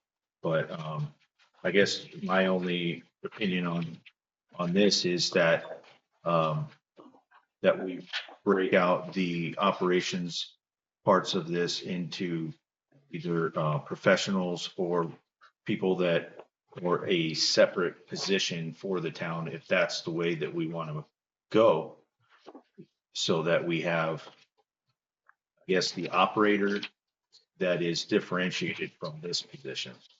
I guess that's my comment on this description. So, It's a good point. Thank you. thank you. So do we have any further discussion? This is a motion to table. However, I think in deciding whether or not to table it, that we should also kind of keep in mind what are our overall goals for this as well. So anyways, do we have any further discussion on this one? Okay, seeing none, all those in favor? Aye. Aye. Aye. All those opposed? Okay, I'm saying. 3 ayes, 2 abstentions. Motion to table carried. So on to approve knowledge and equipment support agreement. Yes, sir. Table. I don't even know if I want a table. I kind of just want to dismiss. You want to just Scrap it. scrap it for now? Yeah, I don't think it's gonna go anywhere. So yeah, I'll just motion to dismiss from the agenda. Okay, Aaron makes a motion to remove. I'll second that. Linda seconds. Do we need any discussion on this one? We've talked about this one quite a bit too, I think. In other meetings, of course. Okay, Linda seconds. All those in favor of removing? Aye. Aye. Aye. Okay, motion carries. So on to 12H, approve water and sewer bill relief for Hermosa Arts and History Association. So I asked Terry to put this one on the agenda, and it is so that we have the ability to consider if we want to directly support HaHa by addressing their main concerns, which is kind of what kicked off our whole water rate discussion and our whole water rate concerns. And so if we, as the board, do want to give them bill relief, I know that one idea I had before was that provided that their water usage stays very low, like below or around 100 gallons or thereabouts, depending on what the board feels or desires, that the town should only charge them the surcharges for the water and sewer and also the garbage charge. So I didn't think they No used garbage. that. they don't have garbage. No. Okay, so Commercial doesn't. I see. So they do that all separately then? Yeah. Okay, thank you for that. So then it would just be the water and sewer bill? So how much would that be? I mean, just rough estimate. We're paying it to residential, so what would you say? Yeah, because right now they're paying like, I think about $150 or whatever, anything up to that 3,000. And residential was 128. But that would include garbage, so it'd be like 94, 90, 96. So that's the proposal to charge them 96 instead of 1. On the highway, they don't even worry about it. I mean, but that includes the 0 to 3,000 rate Yeah. right now. No, we're removing that. What, Sure. so Okay, what, what do I you- guess what I'll do is I'll go ahead and make the motion for discussion. And then if we need to amend, we can based on findings, but, so I would just make a motion that we approve water and sewer bill relief for the Hermosa Arts and History Association in the form of removing all water and sewer charges except for the required surcharges that we need to have to maintain our loans. So I that's, second that, okay. Which I think is Donna right said. around $24. yeah, I mean, Well, yeah, and so, is there a way we can pull up 32, Waterworth real 32. quick, Anthony? Sure. We do it here. Can we do it here? We'd be able to see the surcharges on there. Actually, or you know, 3210. so it would be So we have, 3210 we have total. two 1280s, Waterworth, and then we have two 150s. that's the, Then we have a 350 on the well, they're pre-pop. 3210. Okay, Is the be how much? 3210. Awesome. When we talking water? yeah, water and sewer. We got other things too. Right? Yeah, EWS, no, that's a good stat, that's cool. You know, I think it's Sure, okay. water or sewer? I think it's okay. Terry knows what they are. No, I know. Yeah, we'll just go, I mean, and the motion isn't a specific amount, it's just for the surcharges, so if it is a little bit different, then we can take care of that later too. But I trust that Terry's number of roughly $32 is gonna be really close to what it'll end up being. So essentially, that's what we're looking at. So is there any further discussion on that one? Dan? Is there anything then down the line, if they start using more, that you're gonna have that ability to increase them? Yeah, so maybe we need, I know I discussed that in the introduction of the topic, but I think I failed to mention that in the motion. Can you please read back the motion, Terry? I don't know that I have, just, we're removing all the water and sewer charges except for the surcharges. Okay, Like that. okay, so I guess what I'll do is I'll propose an amendment to that motion, which is as long as their consumption stays below, let's say 150 gallons, give a little bit of a buffer there. A second. Okay, so we have a motion to amend. Yep. I'm trying to get caught up here. Trina, seconds. Linda? I think you should add that, that is only until the water rate structure is done.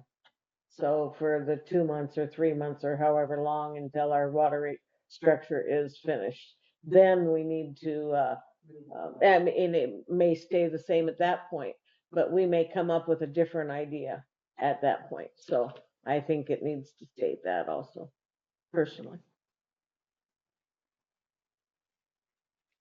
Okay.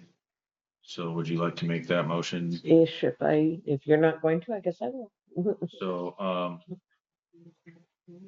you know what, maybe we should just clear the field. And Start over? Start over. So we have a motion to amend the original motion on the floor.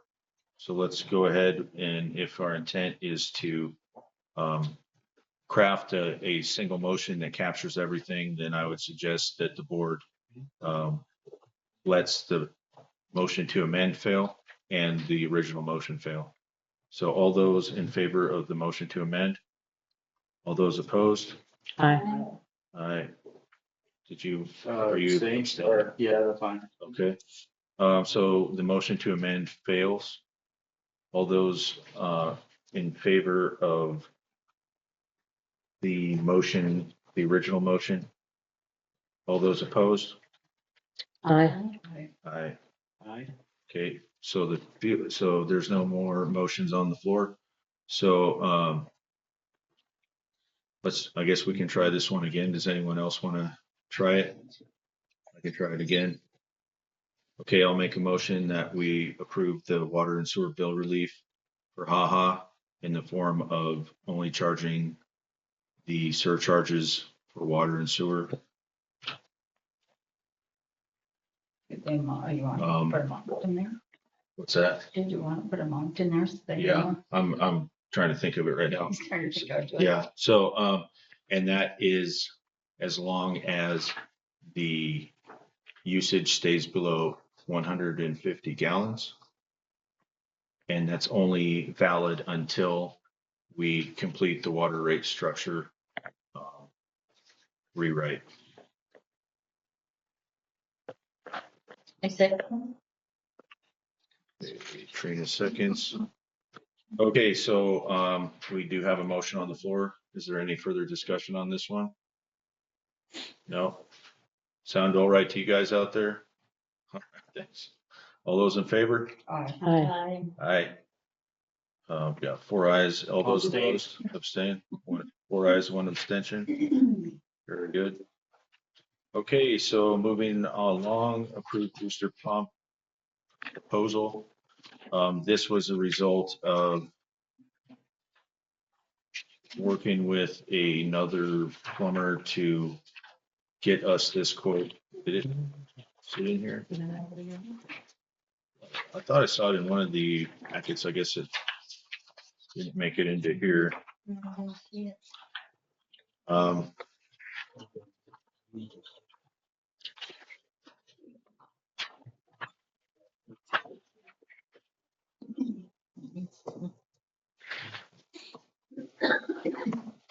Memory serves, it was fairly expensive, like the $2,500 range, to pay somebody to come and replace a leaking booster pump that's in a crawl space up on West Main. And here it is right here. So yeah, it's $2,417. Proposal to provide the labor and material to install the DAB ESY box Mini 3 in the home. So we're getting away from the Grundfos Scala 2s for Chuck's recommendation. The proposal is based on completing all work during regular daytime business hours, does not include replacing curb stops. Well, does not include replacing or providing or replacing backflow preventers, expansion tanks, water heaters, water meters. Does not include any wiring. Proposal includes excise tax. Does not include builder's risk insurance, painting, cutting, or patching of walls, floor, ceilings, and or roof.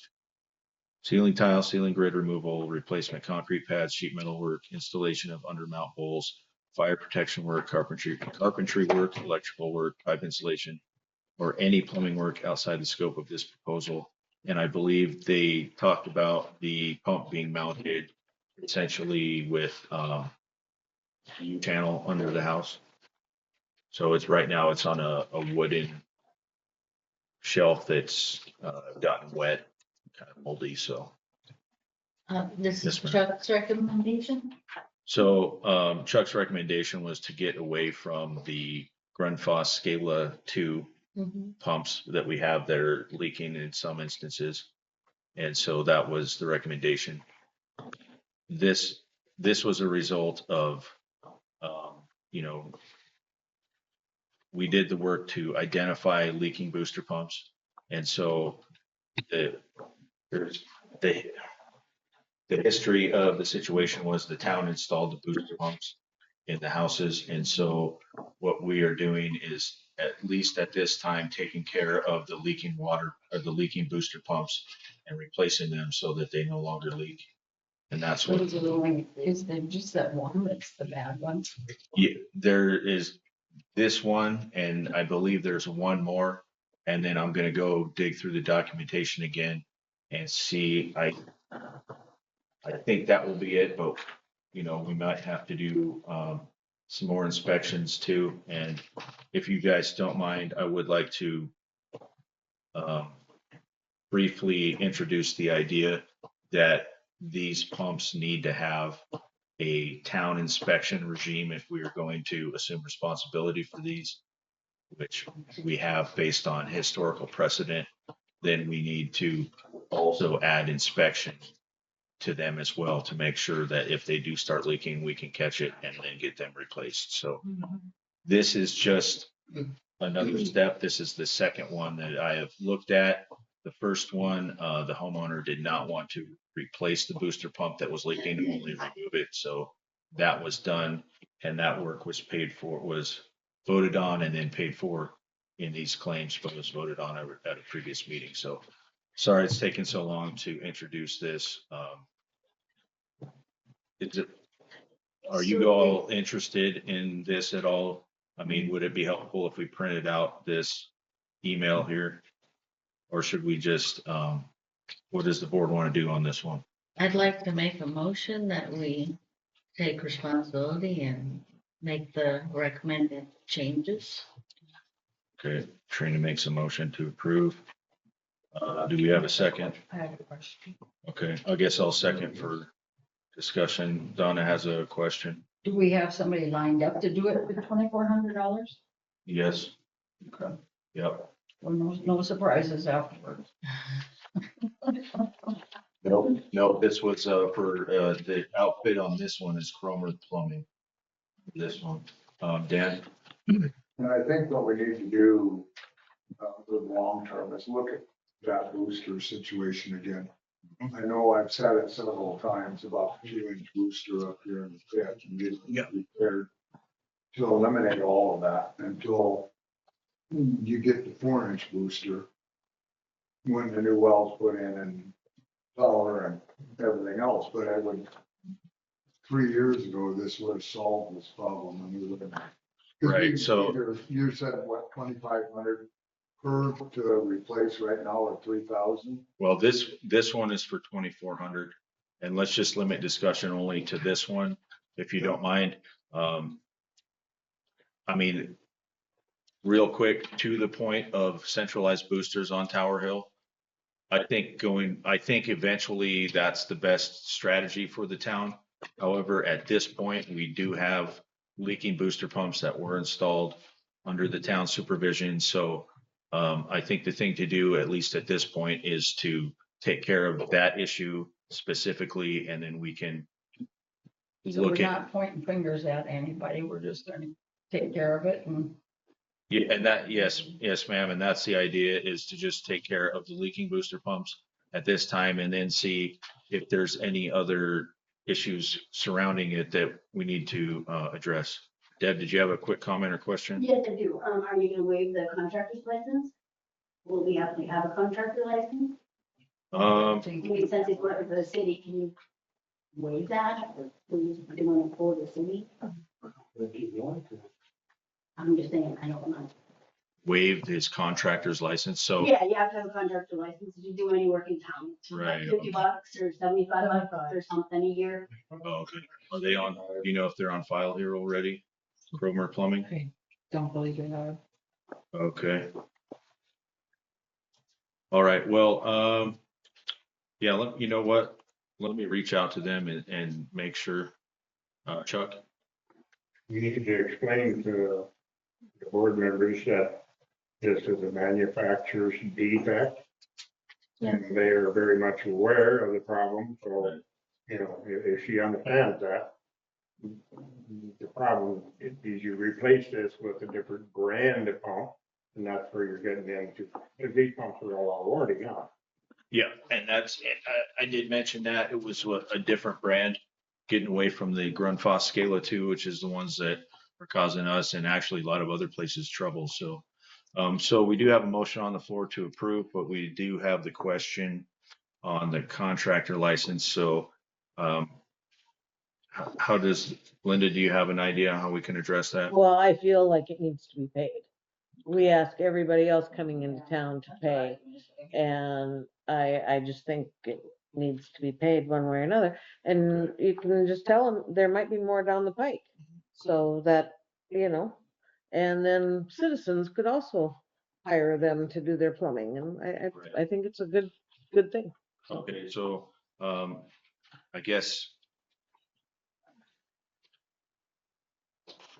what I'll do is I'll amend the motion to approve the proposal on, um, with the added language that the contractor must, purchase the contractor license from the town office. Yes. So that's, motion. Thank you. Thank you. And thank you, Deb, for reminding us. So I made the motion to amend. Does anyone have a second? Second. Trina seconds. Any further discussion?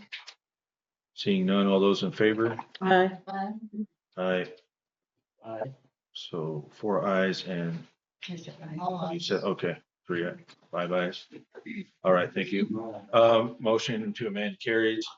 So the original motion is amended to include the requirement for the contractor to purchase the contractor's license. Do we have any further discussion? Seeing none, all those in favor? Right. Aye. Motion carries. Did you say aye, Aaron? I'll abstain on this one. Okay, Aaron abstains on this one. Motion still carries. You heading out, Anthony? If that's all right with you. Yes, sir. Yeah, Thank have a you. good night. Thanks again. Yeah, thank you. Appreciate it. Okay, so They're good. the motion to approve the proposal was passed with the understanding the contractor needs to purchase the license or the contractor license. So on to 13A, economic development. And I believe this one was brought forward from the last meeting because we took no action on it. So it wasn't tabled, but it wasn't dismissed. And so I believe that's why it's still here. So does anyone want to make a motion to do something with this one? Dismiss it, Okay. table it, what, I mean.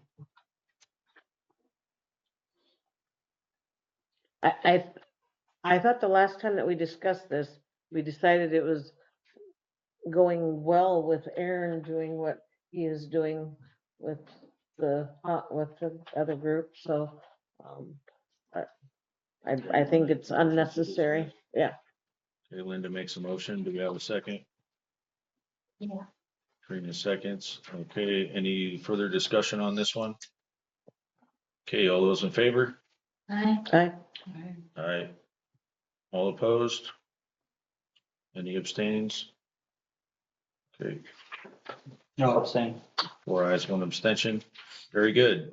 On to finance office, monthly financials and department updates. So I ran the monthly financials and then I realized that we had a glitch in the program. The payroll from the end of January wasn't included in my expenses, so I had to tick it into G-Works. Haven't gotten that resolved, so I'll have to provide those. Oh. Meeting. Okay. Okay. Well, I thank you. apologize. Mhm. As far as department updates, I'd just like to have the board acknowledge that Vonda Belt has resigned as our cleaning lady, so. I'll make a motion to accept the resignation. I just think we have to acknowledge it, and we have to. Or just put it in the minutes. Yeah, but she's not an officer of any kind, or she's a part-time employee. I don't know. Do we need to replace her? Well, we need to figure something out. We need to figure a lot of somethings out. So, I believe we asked one person and they declined. Yep. Okay. All right, do we need to post a job description on that one? I think Carrie needs to, yeah, if you decide you need one, then post it, yes. Yeah, that could be taken care of through the town office. Mhm. Well, we Okay. keep looking for different ways where we're gonna fill our 40 hour per week public works employee, right? And this is 5 hours a week. It just seems kind of silly to post it separately rather than just integrate it into the public works association. You mean the maintenance or whatever? That could work and it couldn't work. Because there would be things in the public works that I would do, but cleaning isn't one of them. Alrighty. Well, so is that it for department updates, Yes. Terry? Okay, I see nothing on old business. And 16A, which I know this gentleman here was waiting for, so thank you very much for waiting, sir. Approved BBB fund donation for the OSL playground equipment. So where are we at on that one? Aaron or Linda? I was gonna make a motion to approve $1,000 donation for the rebuild of the OSL playground. 1,000, is that what you said? Yeah. I second that. Aaron makes a motion, 1,000, Donna seconds. Any further discussion on this one, Linda? Jerry, you checked into it and it does fit the bill for BB&B funds? I believe so. I didn't tell them that I checked that. You didn't.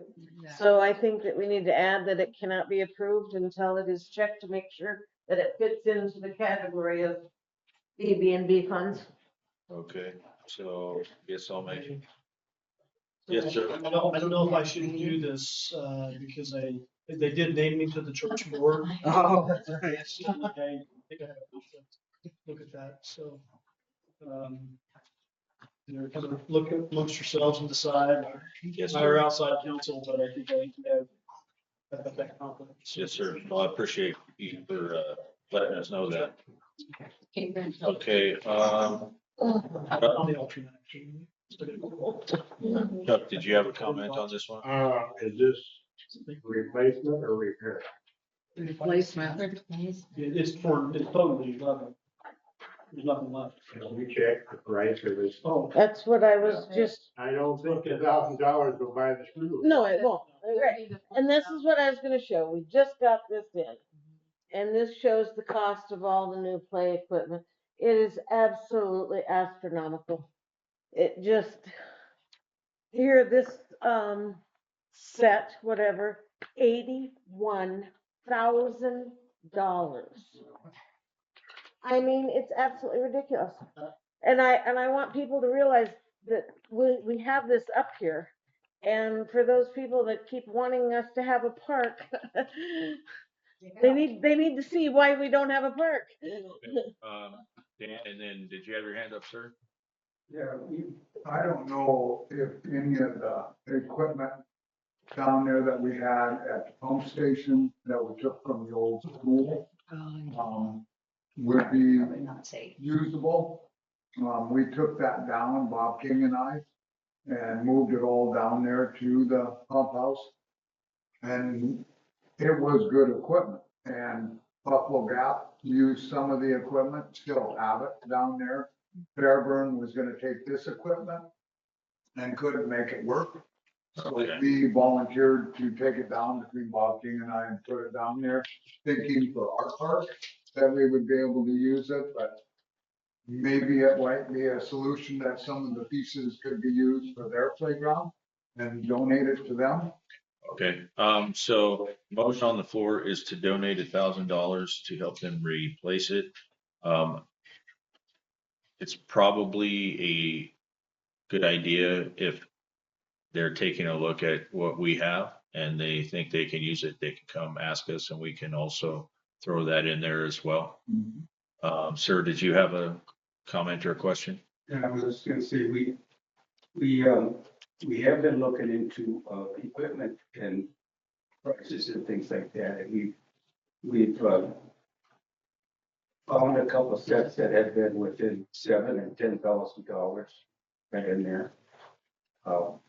That we would pick up, one of the guys would pick up the full in Sioux Falls, and haul it back there. So I mean, we're doing a raffle also to try to get some more money for it also, but I just wanted to thank you for even considering it. Okay, Aaron? Just to note, I mean, it is the playground at the church, but a lot more kids in town use it than actually goes to church. I mean, when it was up, you'd always see kids there. Just like Did that- one down. And that's it goes way beyond just the church. Like this is, I think that's enough for it to be BBB because it's like the closest thing we have to getting to a town park. Right, at least at this point. Right. I mean, if we have to replace the things down there at although that's probably fairgrounds, right? So. Yeah. But I know for a fact that those church grounds are used for more than just so-called church-going kids. And I know that I've seen untold numbers of times that kids that lived around in that area to go use the park. So I concur with that 100%. Trina? Well, yeah, I would love to concur, but I did look it up and it does say there's a state article against giving tax money to religious institutions. Okay. So, I mean, I'd love to do more than $1,000, honestly, but it does say here that Article 6, verse 3 prohibits money that's tax dollars to go to a religious institution that would directly benefit a church as a religious institution. So, but this doesn't directly, does it? It does. I mean, I hate that because I would love to do it, but I'd have to vote against it because of what I'm reading here in our state laws. Which chapter is that? Article 6. The It's chapter. got the SS3 on So is that chapter 6? it. Just this article. So, constitutional rules in South Dakota. Article, yeah. There's several. What do you Okay. call it? It's not the SDCL. Yeah. South Dakota Constitution. Okay. Well, so should we, Administrative rule, is that what it is? Is it administrative rule? It doesn't say Doesn't say that. administrative rule, but well, let's do a, Chuck, did you have a quick question? Or I did, when we picked this equipment up and we were gonna use it in our own park down on, in North Third Street. And it was deemed it was not OSHA approved for a municipality. No, okay. Church situation could be totally different. Okay. He's probably the only one that can answer that question, so, you know, you can come down and look at the equipment, I mean, it's heavy duty and it's quite a bit of it. Okay. So, anyway, I mean, if it could be used there, then that would solve your donation problem. Right, okay, thanks, Chuck. Joan? I do remember at that meeting, it was stated that one of the reasons the school replaced them was because their insurance company would no longer insure that equipment. Okay. All right, thank you for that, Linda. I was just gonna say, if the church wants it, I would make a motion that they can have all the equipment that is down there if they want it and can use it. All right, so we do have a motion on the floor right now for the $1,000 donation. Mhm. So, I haven't seen exactly what Trina is looking at, so, sorry, I'm getting to that. I'm not gonna weigh in on the topic, but I think I can tell you where she's going. okay. Thank you. So, I think it's the South Dakota Constitution, Article 6, subsection 3. I've got that pulled up on my device, but I'm not sure if Aaron, you're okay. You just look for our, South Dakota Constitution, Article 6-3, I think it'll come up. And I can't. Line. Okay.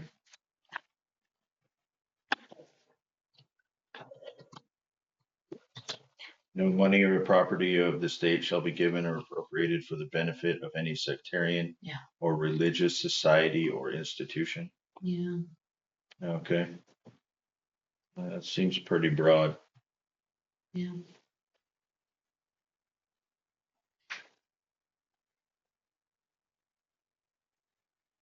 Okay, well, so, oh, he's got it pulled up, good. Oh, that's state. Oh, Not limit. do we want to, No money or property of the state shall be given or appropriated for the benefit of any sectarian or religious society or institution. I think that's the state in general terms though, because it's not capitalized, which is like any body, I think that makes up You know what I'm getting at? Like the state referring to Like kind of as, like the, more as like a general term than, yeah, like the, more like, as state as in government rather than state as in state of South Dakota. yeah. But, yeah, well, that's the weirdness of constitutional language versus statute language. I mean, do we want to look into this further to see if this still applies to us or not? I mean, if these all die, I'll make a motion to table. Okay, well, so let's do a, okay, well, let's just go ahead and vote then. All those in favor of the $1,000 donation? Aye. Okay, one aye. All those opposed? Linda said aye. No, I thought the motion said as long as it is approved by B&B funds. We didn't have the amendment. Oh. Saw the original motion. We're just Okay. trying to clear it and then we can table Okay, clear. upon, okay. So, I will vote no Nay. on the original motion to approve because we have this question. Do we have any other no's? Because we had one No. aye. Nay. Okay, so 3 no's and 1 abstention due to eye strangeness. Okay, thank you very much. So, would you like to make a motion to table? I will make a motion to table. further? Okay, Aaron makes a motion to table. Thank you, sir. I have a suggestion to, just. Hold on, let's get this motion on the floor here. Motion to table. I'll go ahead and second that. Move along. Yes, sir. Did you have a I was comment? gonna say, since I'm sort of boxed in here, I can't, weigh in. You might contact the League of Municipalities or something, and see if you can get it from one of their attorneys, something, explaining your attorney's conflicted, can help you out with that question. Okay. They might be able to at least weigh in on whether that's a problem. I can reach out and ask them. I know in the past when I've asked them, they said they couldn't give legal advice. Maybe this is a little different, so. Just in general, can towns do this kind of thing? Right. Phrase Okay. it that way. Okay. Thank you. Very good. I know. So, any further discussion on the motion to table? Deb?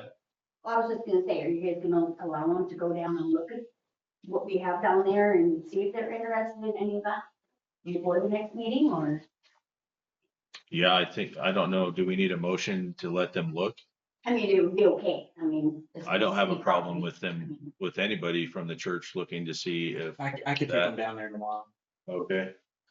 Want to get my business card? If you don't have it, I'll take it. I mean, that would, however, so it's money or property. So Right. if this question is answered in the negative, then that would also be eliminated from the donation as well.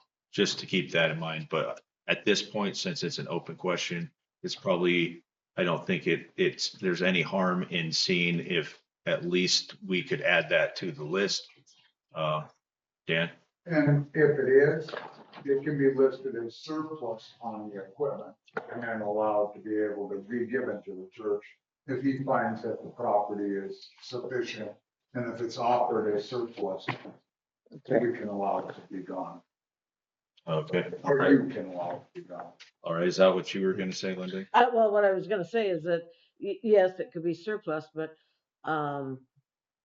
also it could, that is something they need to know, that we did not pay, the citizens did not pay for this equipment. This was donated to us, to the town, by another town. So, I mean, it was never tax dollars from our citizens that paid for that equipment. So that might have something to do with It's still property. that. It is property, I know, I'm just saying. Okay, well, it's good to know. All right, any further discussion on the motion to table? Seeing none, all those in favor? Aye. Aye, motion carries. Thank you very much. Okay, on to items from constituents. Deb? I was just wondering, Chuck, is one of the street lights, is that over there on the corner of Manning and Fourth? The light's been out forever and it's right there by Bill Cannon's and Cannon's and it's super dark right there. That's one that's on the list. Cause I just worry about Bill Cannon not Yeah. doing good and Cannon not doing, well, not his husband. It's pretty dark over there. They've been so backed up that we're just very, very lucky to get them over here at all, but Ken Parker being a friend, has bent the rules a little and come to help us out. My light, I was bragging about it being Okay, Dan. yellow. Yeah, I just wanted to bring up, that, there was a Facebook post on comments on the previous TIF structures weren't a sign that public interest was considered and led towards previous TIFs that didn't have considered protections for public. The last TIF, even though fell short due to Custer County Housing having internal faults, but the state allowed us through that TIF to be used as collateral for our state loans, and was the first step, and was successfully carried through with no dangers ever of public loss.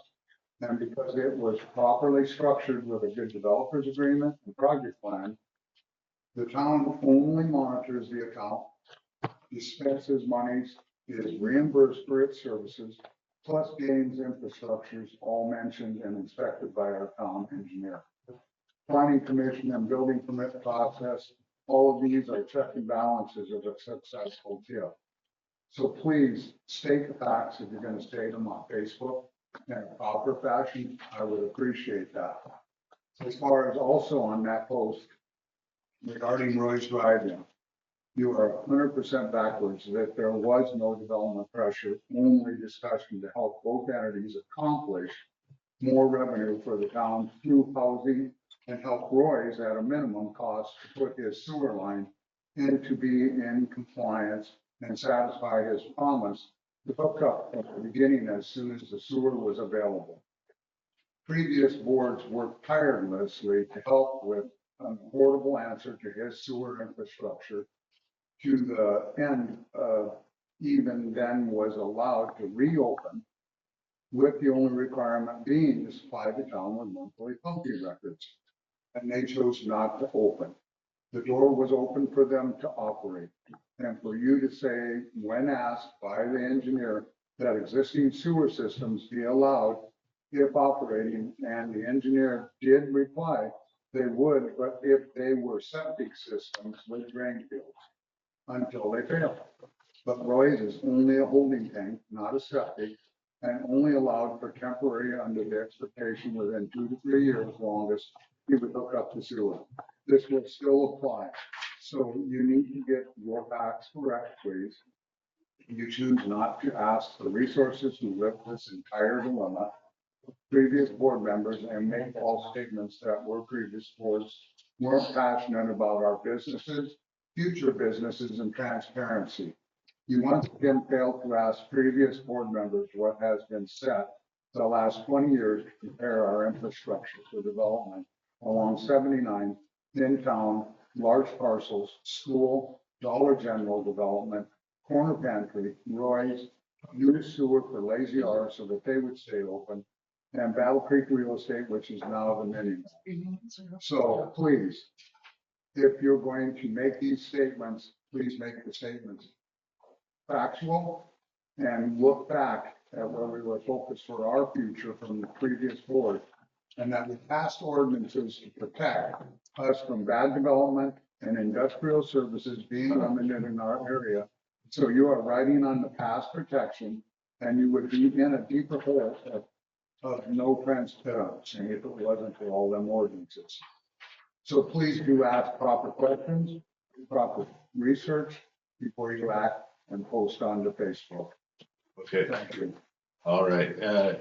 So in the future, can you just mention how long that is, or anybody, could you guys just mention how long that is gonna be before we start reading it?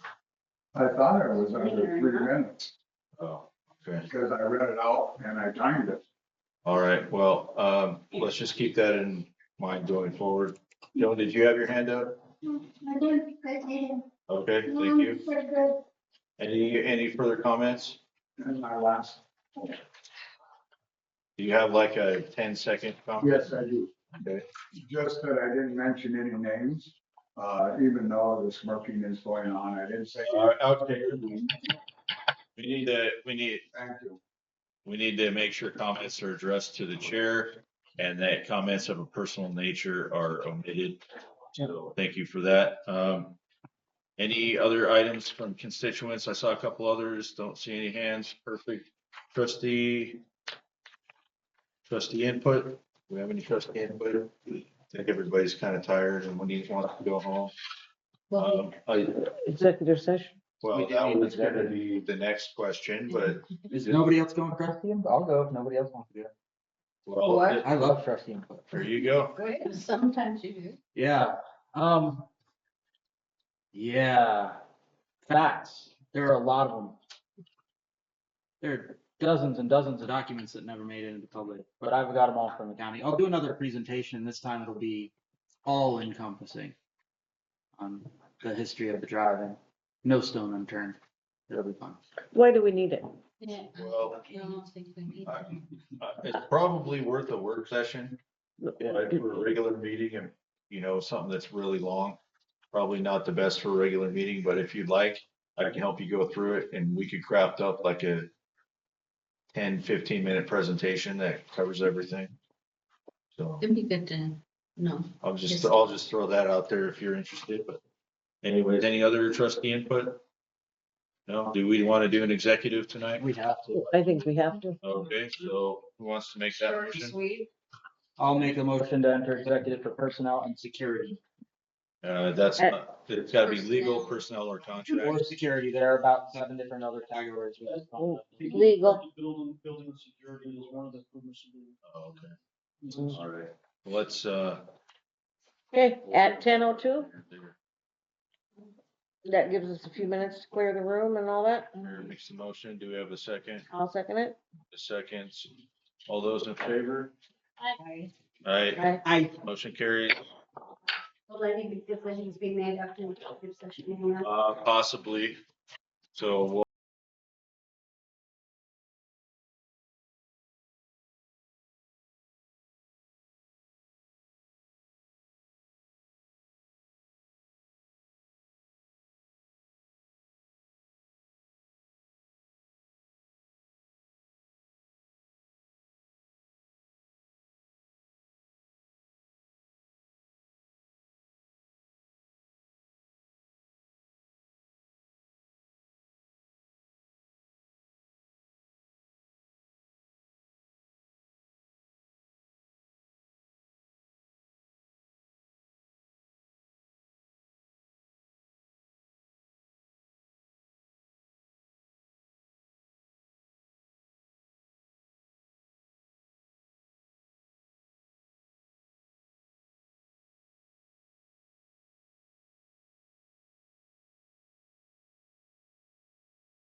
Buddy, Unlock the- everything covered gotta up? unlock I'm gonna unlock the door, yeah. Okay. Yep, now we gotta unlock the door and then make the motion to come out. If anybody's out there. Anybody else? Anybody? They're all ghosts. There all goes. Okay. Okay, who wants to make the motion to exit? I make the motion that we exit out of executive session I second that one. at Second. 10:47. Okay, all those in favor? Aye. Aye, motion carries. Very good. Are there any motions resulting from executive session? I'll make a motion for a budget of $1,500 for secure storage under law enforcement. Oh, okay. Seconds. Okay, any further discussion? Seeing none, all those in favor? Aye. Aye, motion carries. Okay, I'll make the motion to adjourn, 10:48. 10:48. I'll second that. Seconds, all those in favor? Aye. Aye, motion carries. Meeting adjourned. Thank you. Thank you.